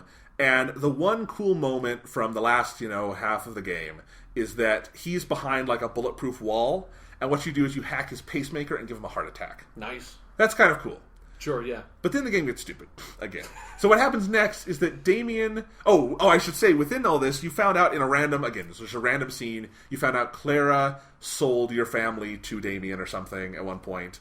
Or to the bad guy, the mob boss guy. But she didn't know she was doing it because it was just... She's a hacker and she randomly sells data, but she didn't know any of the names or stuff. So you wouldn't think Aiden would be as mad as he is because he does the same kind of thing all the fucking time. Yeah, exactly. Like he just walks around stealing like millions of dollars from random people's bank accounts. Like they might be like, this person's undergoing leukemia. There's chemotherapy. Yeah, fuck it. You don't need it, right? Medical bills aren't expensive. I'm just going to take all your money now. Exactly. I'm going to get a power up that lets me get more money from your bank account. That's the kind of person I am. Exactly. So I'm Aiden Pierce. I'm a hero. I'm the vigilante. Exactly. So you get mad at Clara and kick her out, and then after you beat the mob boss guy, Clara comes back into the story, and she's really guilty. And she's like, seriously, dude, like, we're supposed to be... This is a whole love interest thing. Like, it was set up this way. This is the way it's supposed to be. I know it's cliche, but... If it's going to be cliche, you might as well fucking do it. And here's where the game becomes borderline offensive, Sean. So Clara comes in, she feels really guilty, and she wants to help you. And so she says, come meet me somewhere. And then when you get there, you find out she's waiting at your niece's grave. And seems like a weird place to meet. But... And that's where she gets shot and killed. On top of your niece's grave, and like blood splattered over the name. Huh. So women, let's just clarify. Yes. So they used that trope not one time, Not twice, like slightly modified to be fair, but with the sisters, basically the same fucking thing, kidnapping her is killing her. Right. So not one time, not twice, 3 fucking times they have a female character who then gets killed or harmed assaulted in some way in order to give the main dude his fucking character motivation. They weren't satisfied doing that once, which is fine. Like, I don't have a huge issue with that trope. It's super common and a little bit lazy, but it's like, it's fine. There's nothing inherently wrong with it. It's like, you only need to do it once. You don't need to do it 3 fucking times. With all 3 female characters. With the only female characters that, or at least for me, those are literally the only female characters I have seen. I don't know if any other get introduced. Let me tell you about the other female characters in the game, Sean. Alright, Jonathan. They are all sex slaves, and that's not a euphemism. They are literally, you infiltrate a sex slavery ring, and you don't liberate it. What the fuck, Aiden? You save one woman who you use to get in there because you're trying to. I don't even remember what the plot is here, but they're selling women. It's human trafficking. Yeah. But it's like, so either you see a young woman being killed, the little girl. You see a young mother being kidnapped. You see a young female hacker getting killed, or you see a bunch of young women naked and being sold for sex slavery. Those are literally the only representations of women in this game. That is a problem. Yeah, that's like, I can't believe they did it a 3rd time. Like, it already was baffling enough when it's like, they used the same lame plot device twice. I was fucking flabbergasted. It was like, this is the whole setup of the game, and you made it pointless by giving him this other character motivation that cheapens your only other female character. But then it's like, they introduce another female character, and I thought it's like, sure, the love interest position is not necessarily interesting and is cliche and it also kind of sucks, but it's better than having the character being fucking killed for the dude's character motivation. Right. It's like, so we need one last motivation at the end of the game. So she gets killed, Damien killed her, or Damien sent guys to kill her. Now you have to go after Damien, and the last mission of the game is Damien, just out of the blue, has gotten control over all of CTOS, and you have to find him, and this is one of the most annoying missions I have ever played in any game ever, where you have to drive through the city and you have to go to like 5 satellite points and install something. But while you're going there, Damien he's blowing up steam pipes and stuff like that. But more than that, he's fucking with your hacking software. And so for some reason, the visuals of the game start getting fucked up and like everything's getting fucked and you can't see and it keeps cutting out. Does Aiden have visual implants? I thought he was just looking at his phone. But that's it. It's a commentary about how we see the world through our technology, Jonathan. I don't know how you didn't get that. But no, it's not. It's like, it's so stupid because the pretense up to then is that he's looking at his phone to see all this, but now he has visual implants. I don't get it. It's so weird, and it's almost impossible to play just because it's fucking with you so much. Mm-hmm. And it's really annoying, and you've got a 5-star wanted level the whole time. And then finally you get to Damien. He's on a lighthouse. It's the ending of GTA 4. You go there. Your Chinese friend from the beginning betrays you. You kill him. You kill Damien. And then Aiden gives a speech about he's this hero this city needs. Yeah, I'm the vigilante. Yeah. Everybody in my life has died. It's all my fault. Yes. This was a horrible, horrible series of events. I'm a terrible human being, but I'm the hero of this story. Yes, and I do think the last line of the game is, I'm the vigilante. I really do. I think that's what it is. I hope it is, because that's, if I were writing Watch Dogs, if I was writing the last line of Watch Dogs based on everything else I had seen so far, I would end it with Aiden Pierce going, I'm the vigilante. And then what happens in the end credits is halfway through, it loads back in, and remember Maurice, the guy you kidnapped in the first scene?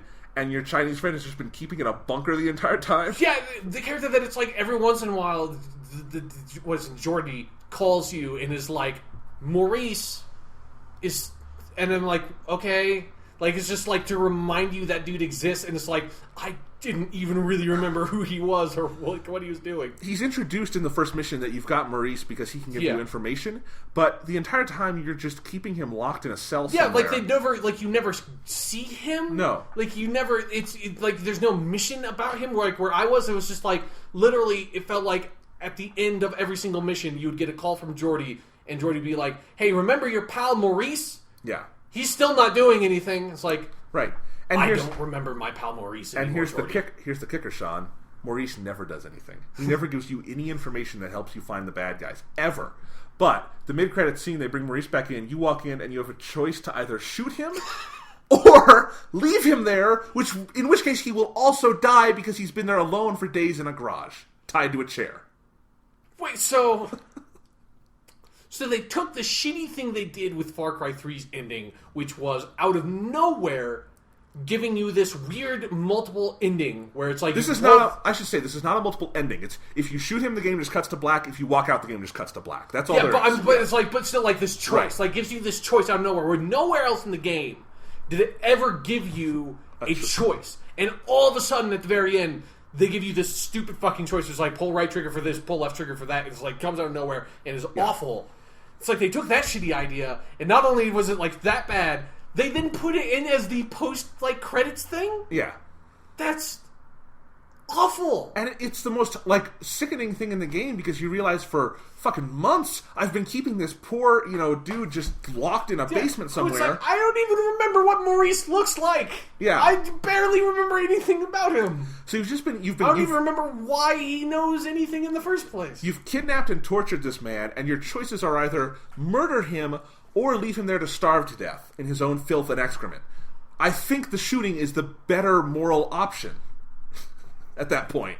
Either way, I'm the vigilante. And I mean, that's so much of the problem, is that there is nothing in this game that is not Aiden Pierce's fault. He is a horrible human being. But it's the amazing Spider-Man 2 problem, where Peter Parker in that movie is an awful person. Yeah. He does everything wrong. But the movie, like, the plot just bends itself over backwards to make it so it's like nothing is actually his fault. And Watch Dogs, technically speaking. Yeah, Watch Dogs is the same thing. Yeah. It's like they put it. In fact, they put this is what's offensive, is that they put all the blame on Clara at a certain point. Yeah. And it's like, fuck you guys. It's everything. It's they keep killing women to make Aiden look good. That's fucked up. That's really fucked up. Oh my god. So, I mean, the story gets actively awful near the end. The gameplay gets actively awful near the end. You've got the one cool moment with the pacemaker, but even then, you fucking give him a heart attack, and then the dude talks for 10 fucking minutes or something. It just goes on and on. Games. It's like when you stab people in Assassin's Creed, and then they give you like this whole speech before they die in like the Netherworld. In cyberspace or wherever the fuck you are. Yeah.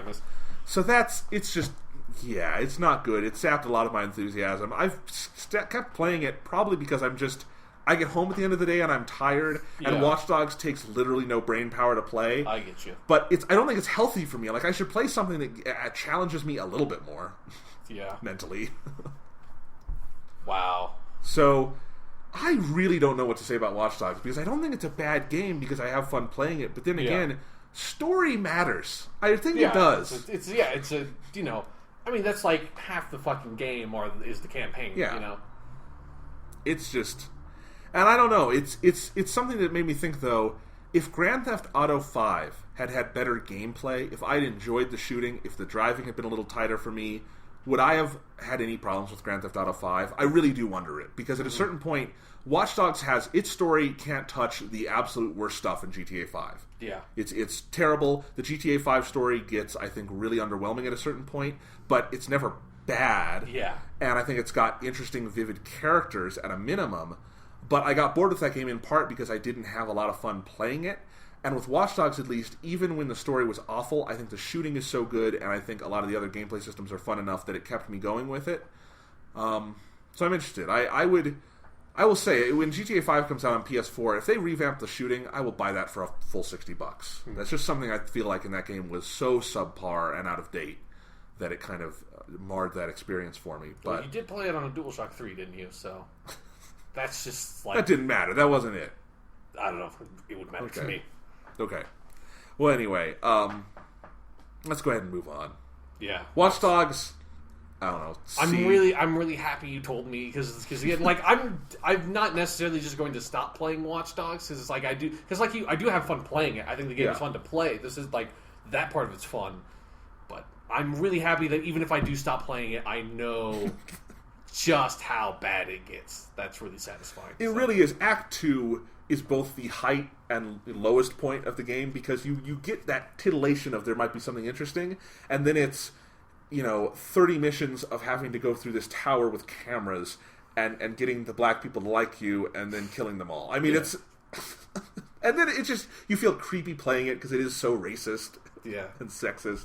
God, dude, that fucking mission where you're hacking into those cameras, like, it just goes on and on and on for no good reason. Like, it only needed to be, like, 3 minutes. And you have because I understand why. It's like, oh, you want to establish, like, this place in this gang and stuff. It's like, that's fine. You don't have to spend, like, half my day doing this goddamn stupid camera shit. And you have to basically do it all again when you guide the younger game member through the building. But this time it's even more annoying because you have to guide him with the cameras. Fuck, that sounds awful. Yeah. It's awful. Don't quit with the campaign. Just quit while you're ahead. Yeah, just go do more criminal convoy missions. And sure. Drive up with a semi loaded with IEDs and just blow it up. All right. Sean, want to talk about a better game? Yeah, I do. Okay. I want to play a better game, but since that's not an option available to me at the moment, I guess we can just talk about it. Destiny. Bungie's first game since stopping development on the Halo franchise with Halo Reach in 2010. This is their new persistent world first-person shooter. New mythology, new engine. They've spent $500 million making and marketing this thing. Yeah. It's got a lot of expectations going into it, especially for us. We are huge Bungie fans. I think I speak for both of us when I say Bungie is part of the reason we are as into gaming as we are. Oh, yeah, definitely. Yeah, the first Halo was a huge game for me. So. Yeah, all of them were huge games. Yeah, but I mean, especially the first Halo. Yeah, definitely. And so we've been very excited for their new game, Destiny. It was announced at Sony's E3 press conference that there would be a pre-release alpha available exclusively for the PS4 from last week Thursday to this Sunday, that it was extended to Monday, ended Monday night. Sean, you got in on Thursday. I got in on Saturday morning. We have both played a lot of it, including all 3 classes. What do you think of Destiny so far? I was blown away by it. I thought, and again, this is something that you need to sort of...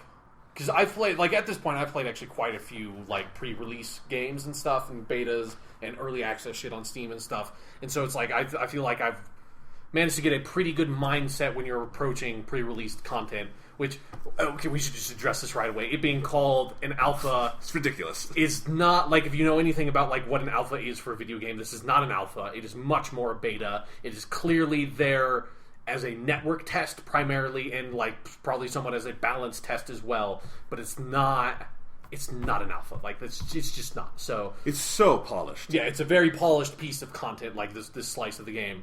But so it's whenever you're approaching pre-release content for a game, you need to approach it with a certain mindset. And I feel if you do approach this with that mindset of being able to look at what you are given and extrapolate out what the rest of the game is going to be, I think this is going to be a massive, just awesome game when it comes out. Just if they are able to execute the rest of the content being as polished and interesting, the rest of the missions and levels being up to the quality that this slice of content alludes to, I think this will be one of the best games ever.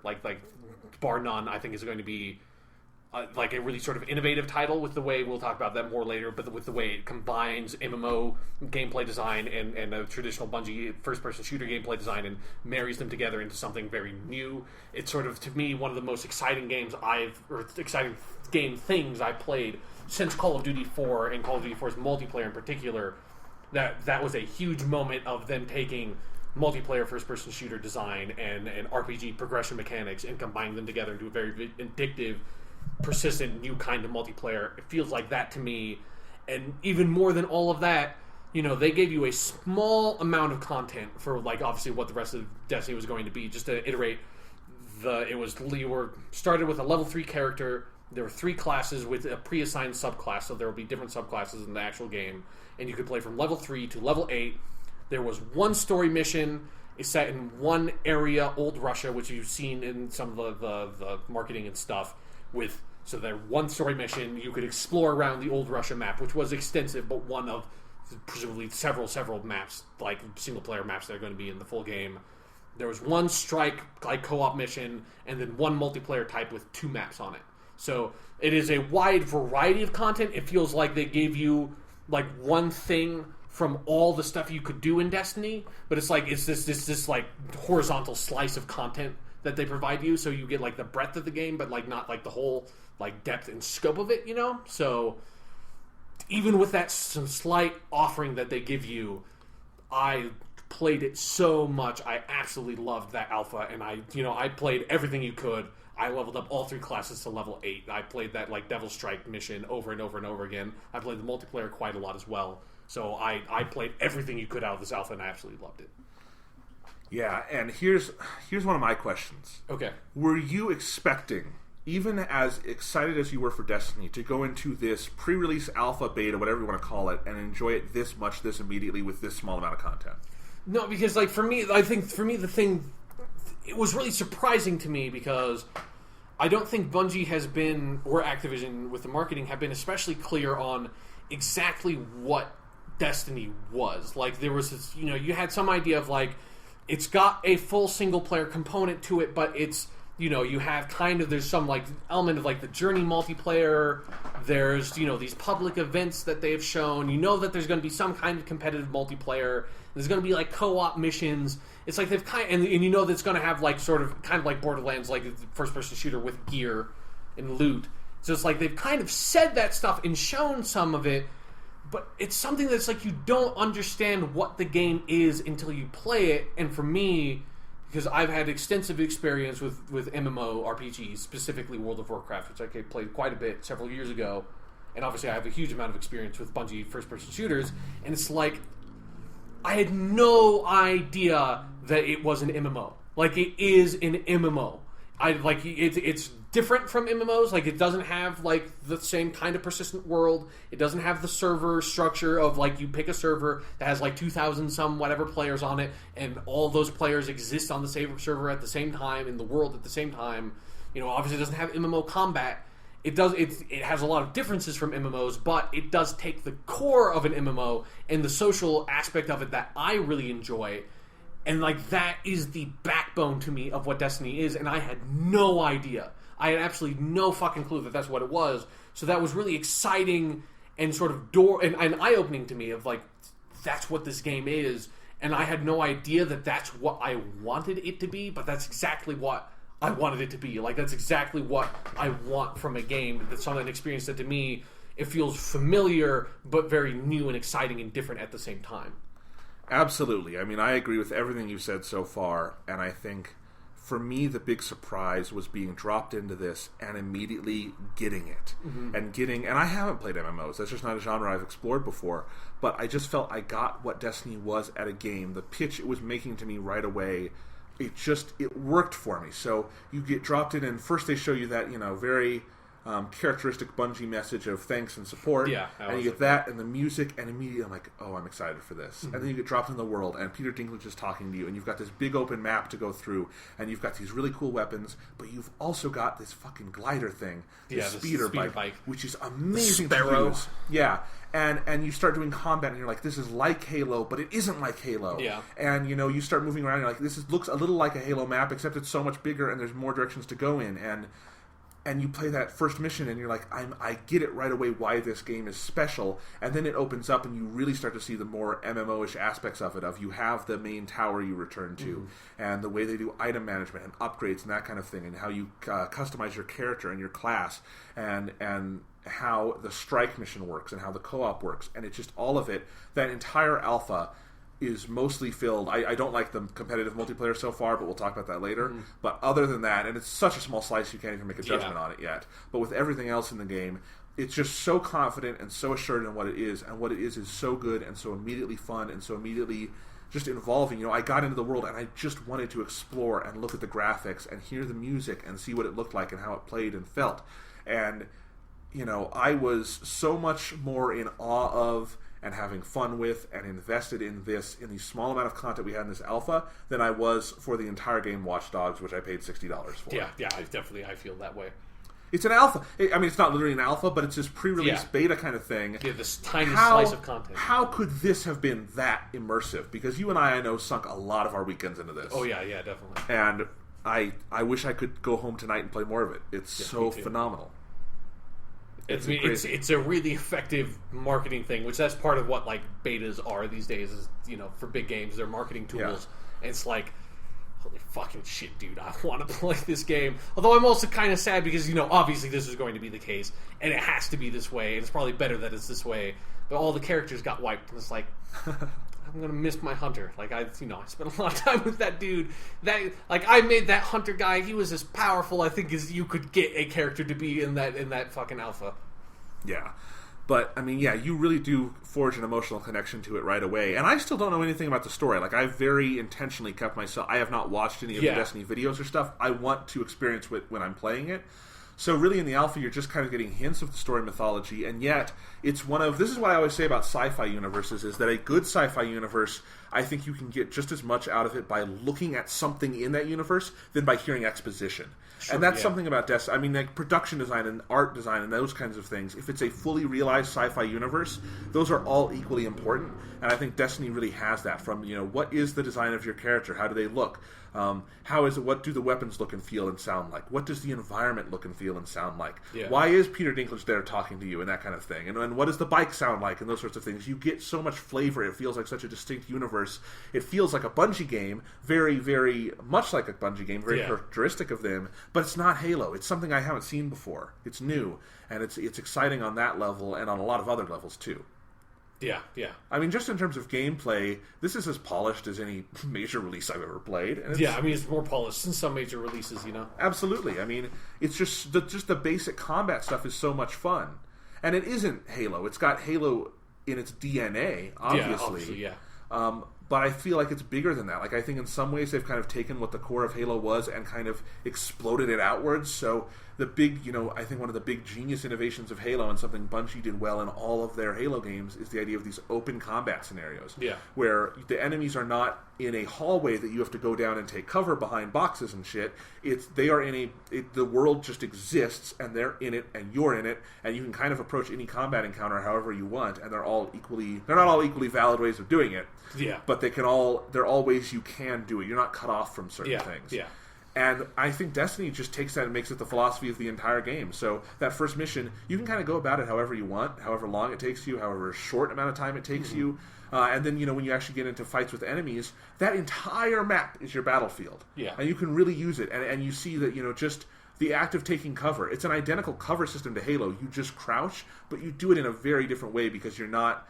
It feels like suddenly the Halo combat scenarios feel restrictive in a weird way. Because Destiny is so much more open. And I feel like that's just the idea behind all of that. I mean, when you play the Strike, which I think both of us would agree was the highlight of this alpha. Yeah, it was my favorite part, yeah. Yeah.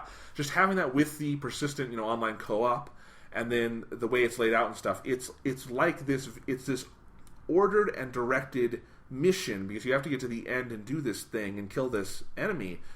But along the way, it is this kind of big open world you're fighting through. Yeah, and that the way they the boss fights in the Strike are designed, which there are two, is that it feels like because I've probably played that Strike at least 6 times, if not more than that. And so the way those boss fights are designed, it's like there's so many different strategies you can use. And obviously it's at the end of the day you're trying to shoot the boss in the weak point, but it's like how you do that, it can be so different. And I've seen every single time I played it a little bit differently, and I learned, and that's why I played it so many times. And it felt like an MMO raid or dungeon in that way of you every single time you play it, because this kind of content is designed to be replayed, because that's part of the sort of the progression of the game. Is it's not just leveling up; it's once you get to the max level, it's getting better and better gear. And so, you need to replay these kinds of missions over and over to get the better gear from defeating the bosses.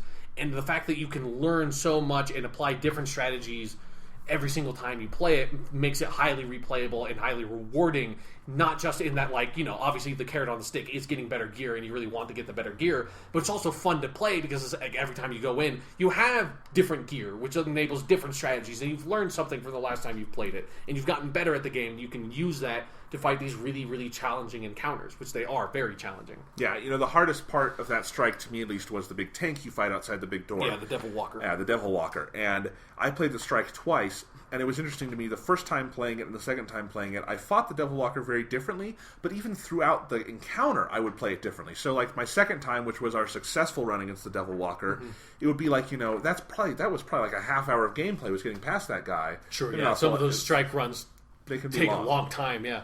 Yeah, But it's just throughout that, it's just I would find different places. Like I would start in one place that I thought was good, and I realized, you know what, I've got an idea, and I would find a better place on the map. And that's what I mean. This open world, it's so dynamic. That entire place is your battleground, and I don't think there's any wrong way to approach it. Yeah, that there's like some of the ways I went about it is like, you know, there are kind of 3 different ways. This maybe is getting too specific, but it's like there's 3 ways you can kind of be up close and use your primary weapon to shoot the Devil Walker. And I know what you're talking about. Yeah, there's the middle path, the right path where there's this alleyway, and then the left side where there are these pillars that you can hide behind.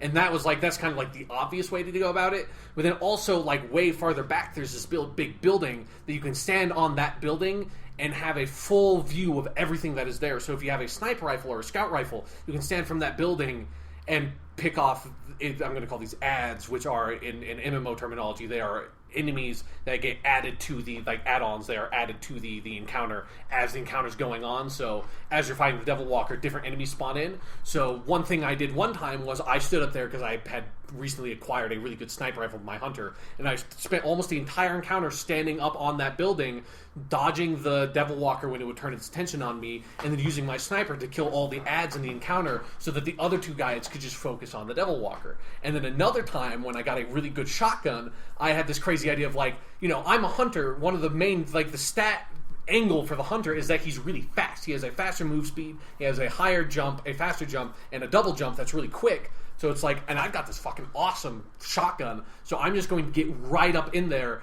and deal as much damage as close as I possibly can. And so I got like right up into the Devil Walker, and he has an attack where he like kind of knocks you away and has this big sort of like EMP kind of thing that takes out your shield.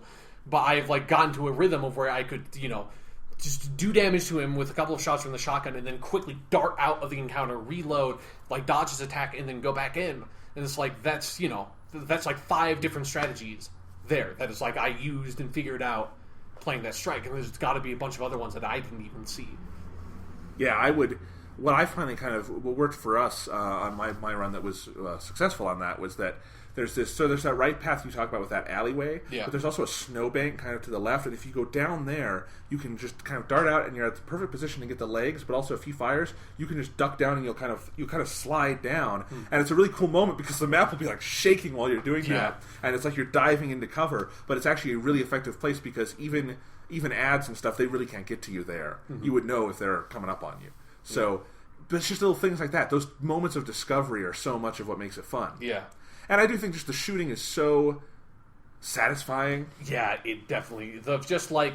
That was one of the reasons why I played it so much, is that like I would spend so much time in that exploration mission just sort of walking around and seeing the map, because the map is so expansive and so detailed that there's all these little hidey holes and little pathways leading off to different areas and shit that I kept on finding up until the alpha closed. But it's like one of the reasons I was so engaging is that every time I would run into a random encounter, it was like the shooting just feels good. The sound design is good. Like it feels like Halo, but it's slightly different. Like they, you know, probably the biggest change is just, you know, every gun has aim down sights. But I do like that it's still like the basic like fire from the hip sort of reticle is a lot tighter than it is in a Call of Duty style game. Right. So especially if your gun has a really like high accuracy. So it still feels like if you want to, you can play most of the game with the right gun. Like I had this one scout rifle that was like, unless I was really far away, I never aimed down sights because it was just faster to pick off a headshot Halo style. So it feels like, honestly, it feels like a much better, more organic and natural blend of the Halo and Call of Duty shootings, like combat styles, than what Halo 4 kind of tried to do a little bit with its multiplayer. I feel like this is a really good compromise of it's still feeling like Halo, the movement still feels a lot like Halo, the jumps are high, like your natural run speed is much faster than it is in a Call of Duty style game, and the AI is very good. The AI is very Halo-like, of that it will take cover, it will retreat from fights, it will try to flush you out of cover, and it's not like stand in one spot and shoot kind of AI that a lot of Call of Duty games are. So like you have this sort of like combat dance that you get into that is a lot like Halo, but you still have this sort of like, the kill speeds are much faster. You die a lot, like your shield goes down faster than it would in a Halo game. Especially in multiplayer, the kill times are much, much quicker. And having that ability to aim down sights sort of slows down the game and brings that accuracy to it that the Halo shooting didn't have, because it was a lot more upfront and kinetic, I felt. Absolutely. And I think there's just some little things to combat that bring in some of those MMO and RPG elements in a really impressive, uncluttered way. So, for instance, every enemy, they want you to see what kind of health they have Yeah. and what kind of damage you're doing. And I think they just did it in a way that's really clever because this could so easily clutter the screen up, but it doesn't. Yeah. So every enemy, when you look at it, it's got its level and it's got a health bar. It's got its name. Right, its name. And then when you're shooting it, little numbers fly off telling you what you've done. Yeah. It's yellow if it's heavy damage, white if it's normal damage. And it's just, that's such an efficient, clever, subtle way to do that. Yeah. But it's really, I think for this kind of game, it's crucial information, and yet it doesn't clutter the screen or make it look ugly or anything like that. Yeah, all the UI design is very crisp and slick. Yeah. And very clear. And I've very seen, easy to read. And obviously this is a different beast, but I've seen what some MMORPGs wind up looking like on consoles, and it's just like, oh god. I mean, fuck consoles. Like, Yeah. man, when you get high level in something like World of Warcraft, like the number of abilities you have, where you have to download like third-party add-ons, mods, to be able to like organize your screen, because it's like you will literally have like your main hotbar that you start with at the bottom, and then like 2 other hotbars that you added up on top of it, and then 2 on the left side of the screen, and then 2 on the right side of the screen.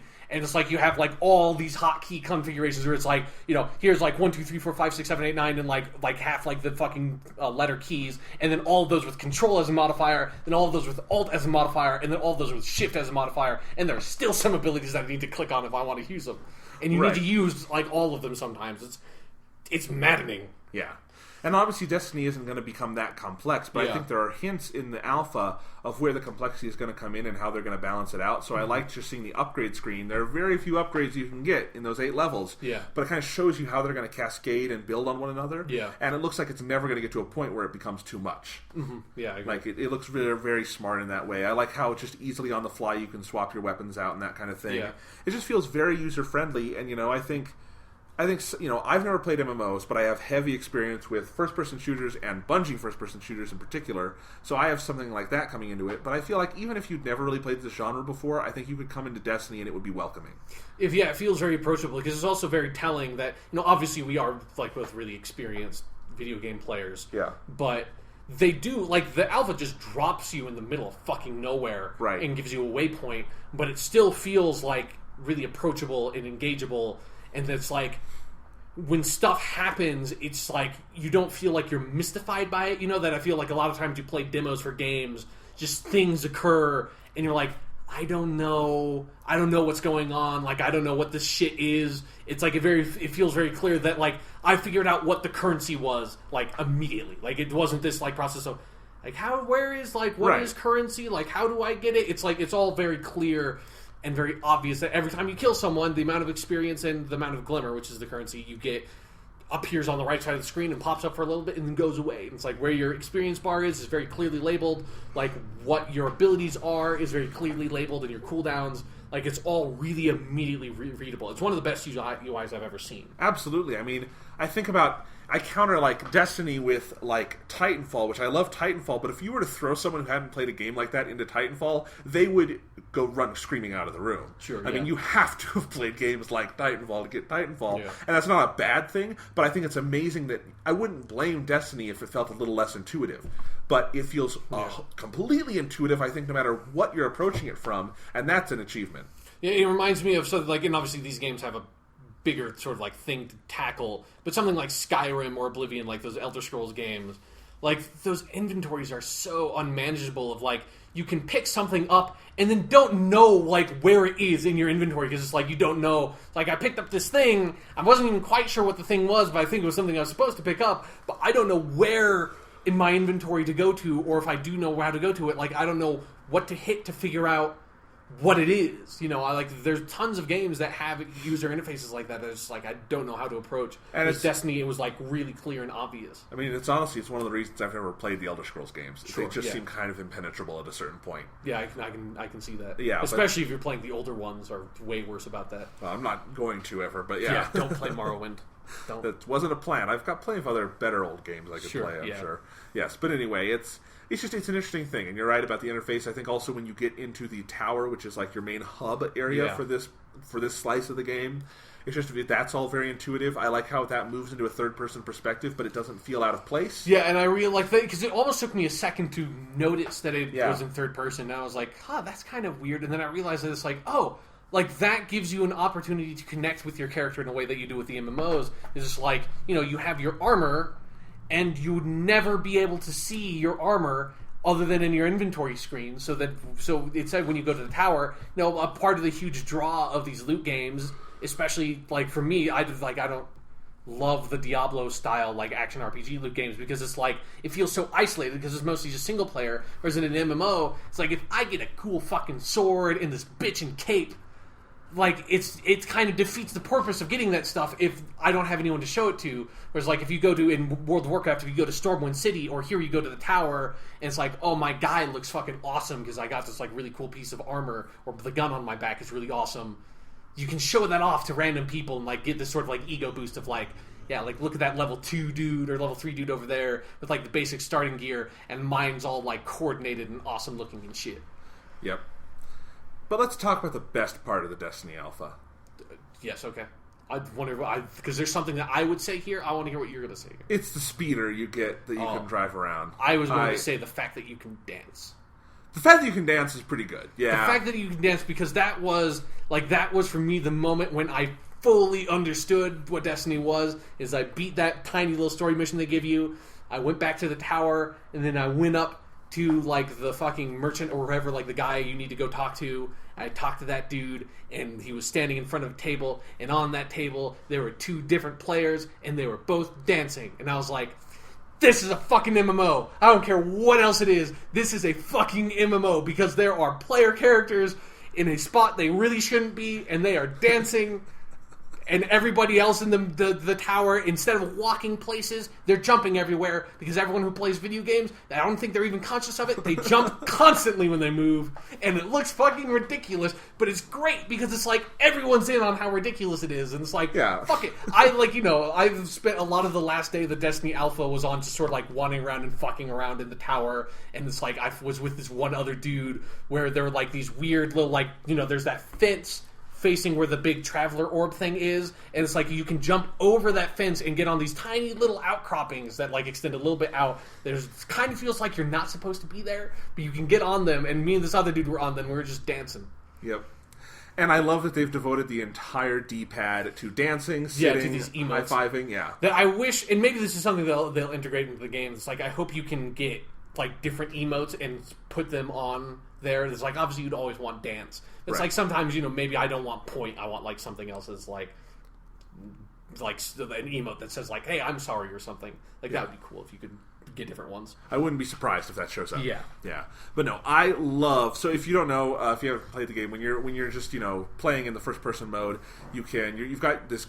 It's called Ghost, which is like your robot assistant. It's character. Peter Dinklage. Yeah, it's Peter Dinklage. It's little robot Peter Dinklage. Right. It does not look like Peter Dinklage. It sounds like him though. Yeah. Yeah. Because it is him. But. Right. But anyway, and you can bring Ghost up, and it's your navigator. But also, when you bring Ghost up, you can summon a vehicle, and it just kind of materializes under you, and it's this hover like speeder bike thing. Yeah, basically, it looks a lot like it's clearly very much inspired by the speeder bike from Return of the Jedi on Endor, that kind of look. And that thing controls so well, and it is so fun to drive around. You use L2 to boost it, and that's so cool. And it makes one of the most awesome sound effects I've ever heard in anything. It's just some of the best sound design. Where it's again like drawing from his inspiration. It's a very Star Wars-y sound effect, but it's like fucking shit. It is such a great sound, and it's like, and there's so many layers to it too. Where it's just like the normal hovering sound, and then the accelerating noise, and then the boost noise, and then every once in a while, this Star Wars does this, which is great, and like a lot of their sound stuff of like it'll just make this cool. Like you don't even know why it made this noise. It's like, and you're like, I don't know why it just made that noise. I don't know what that indicates, but it sounded fucking awesome. But I mean, I would just get to the Cosmodrome and just drive all around Old Russia and in that fucking speeder bike because it is so much fun to play. And it's not just the sounds. The sounds are amazing, it's Bungie doing their first-person shooter vehicles. They understand how to get that to control, and it controls most like the Ghost from Halo, but it still has sort of its own unique feeling to the control that it's like it feels like you have a huge amount of control over how it moves, but also it feels a little bit out of control to me. It's like it's got this great sense of like you can, it's a hover bike, so it's not tied to the ground in any way, so it can like sort of it sways back and forth with this really great sort of like rhythmic motion. It's so fun to use, controls so well. And it's such a great tool for gameplay, actually, because that map is so big. And if one of my favorite parts is that they have a bunch of quests for you to do in that area, which is really fun to do. But you use it to get around places. But also, I feel like in combat sometimes, if you are pinned down and you are fucked, just summon your vehicle and shoot out of there. It works really well, and it's one of the moments that really I just fell in love with the game and really just felt it was when I was in a combat scenario that I was under-leveled for, and I was kind of fucked. But I was like, what do I do? What do I do? And this is the only game where this is an option. Just, summon your bike, it materializes, get out of there, get my health back, and then go back for round 2. That's a moment that feels so unique.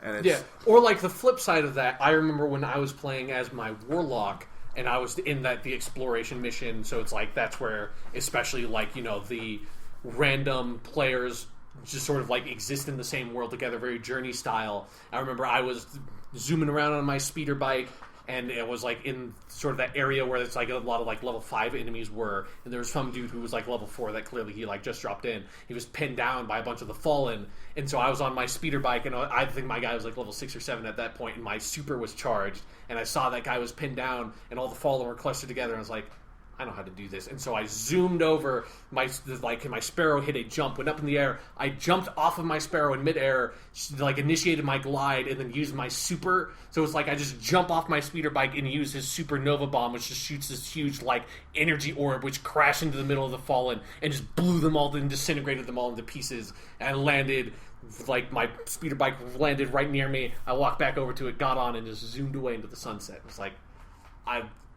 I don't know if that guy appreciated what I just did, but I sure feel like a fucking badass.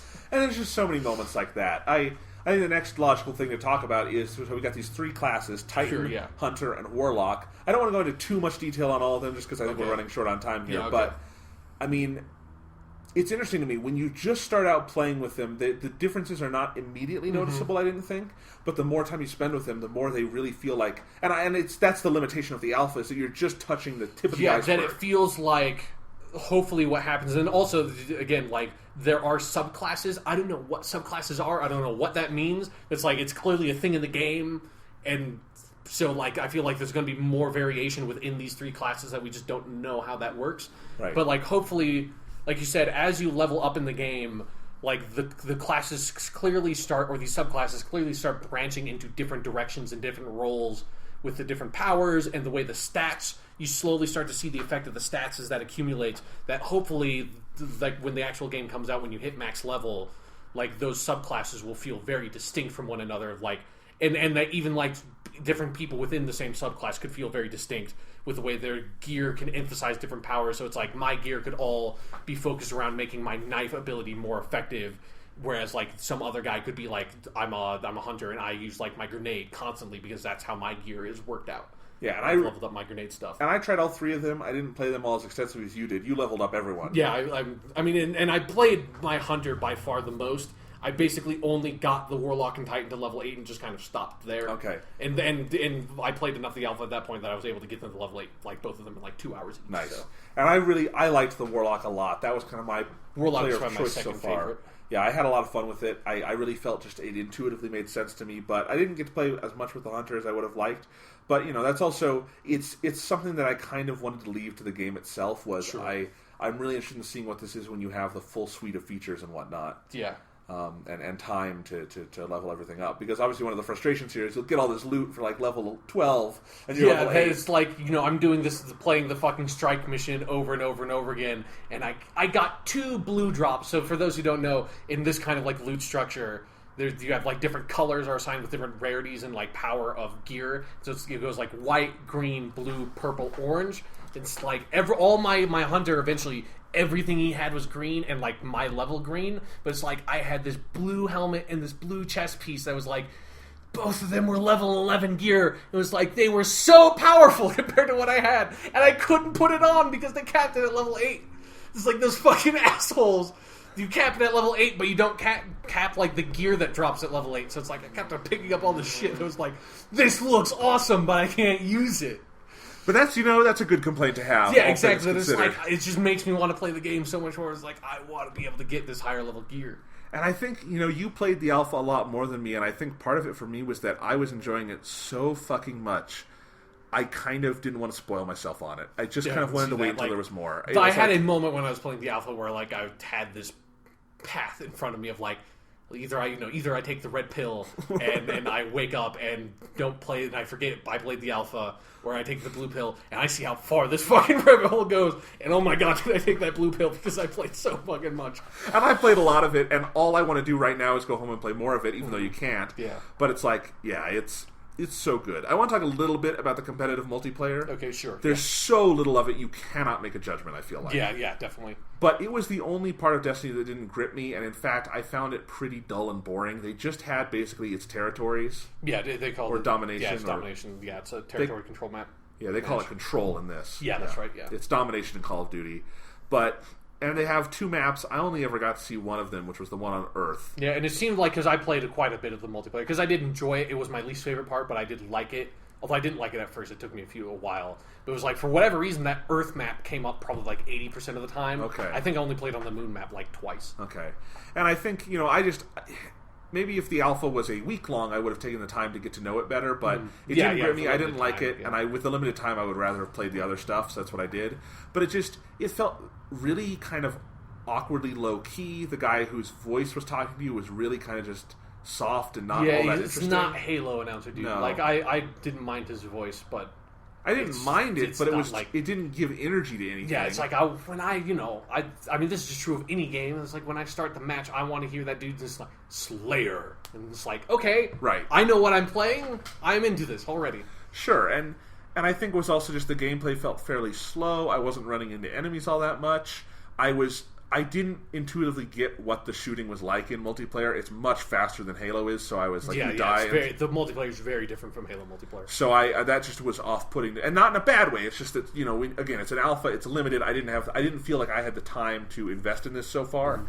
And I just didn't think it was a very interesting variation on domination, especially because I've been playing Titanfall, which has fantastic variations on every kind of multiplayer matchmaking there is.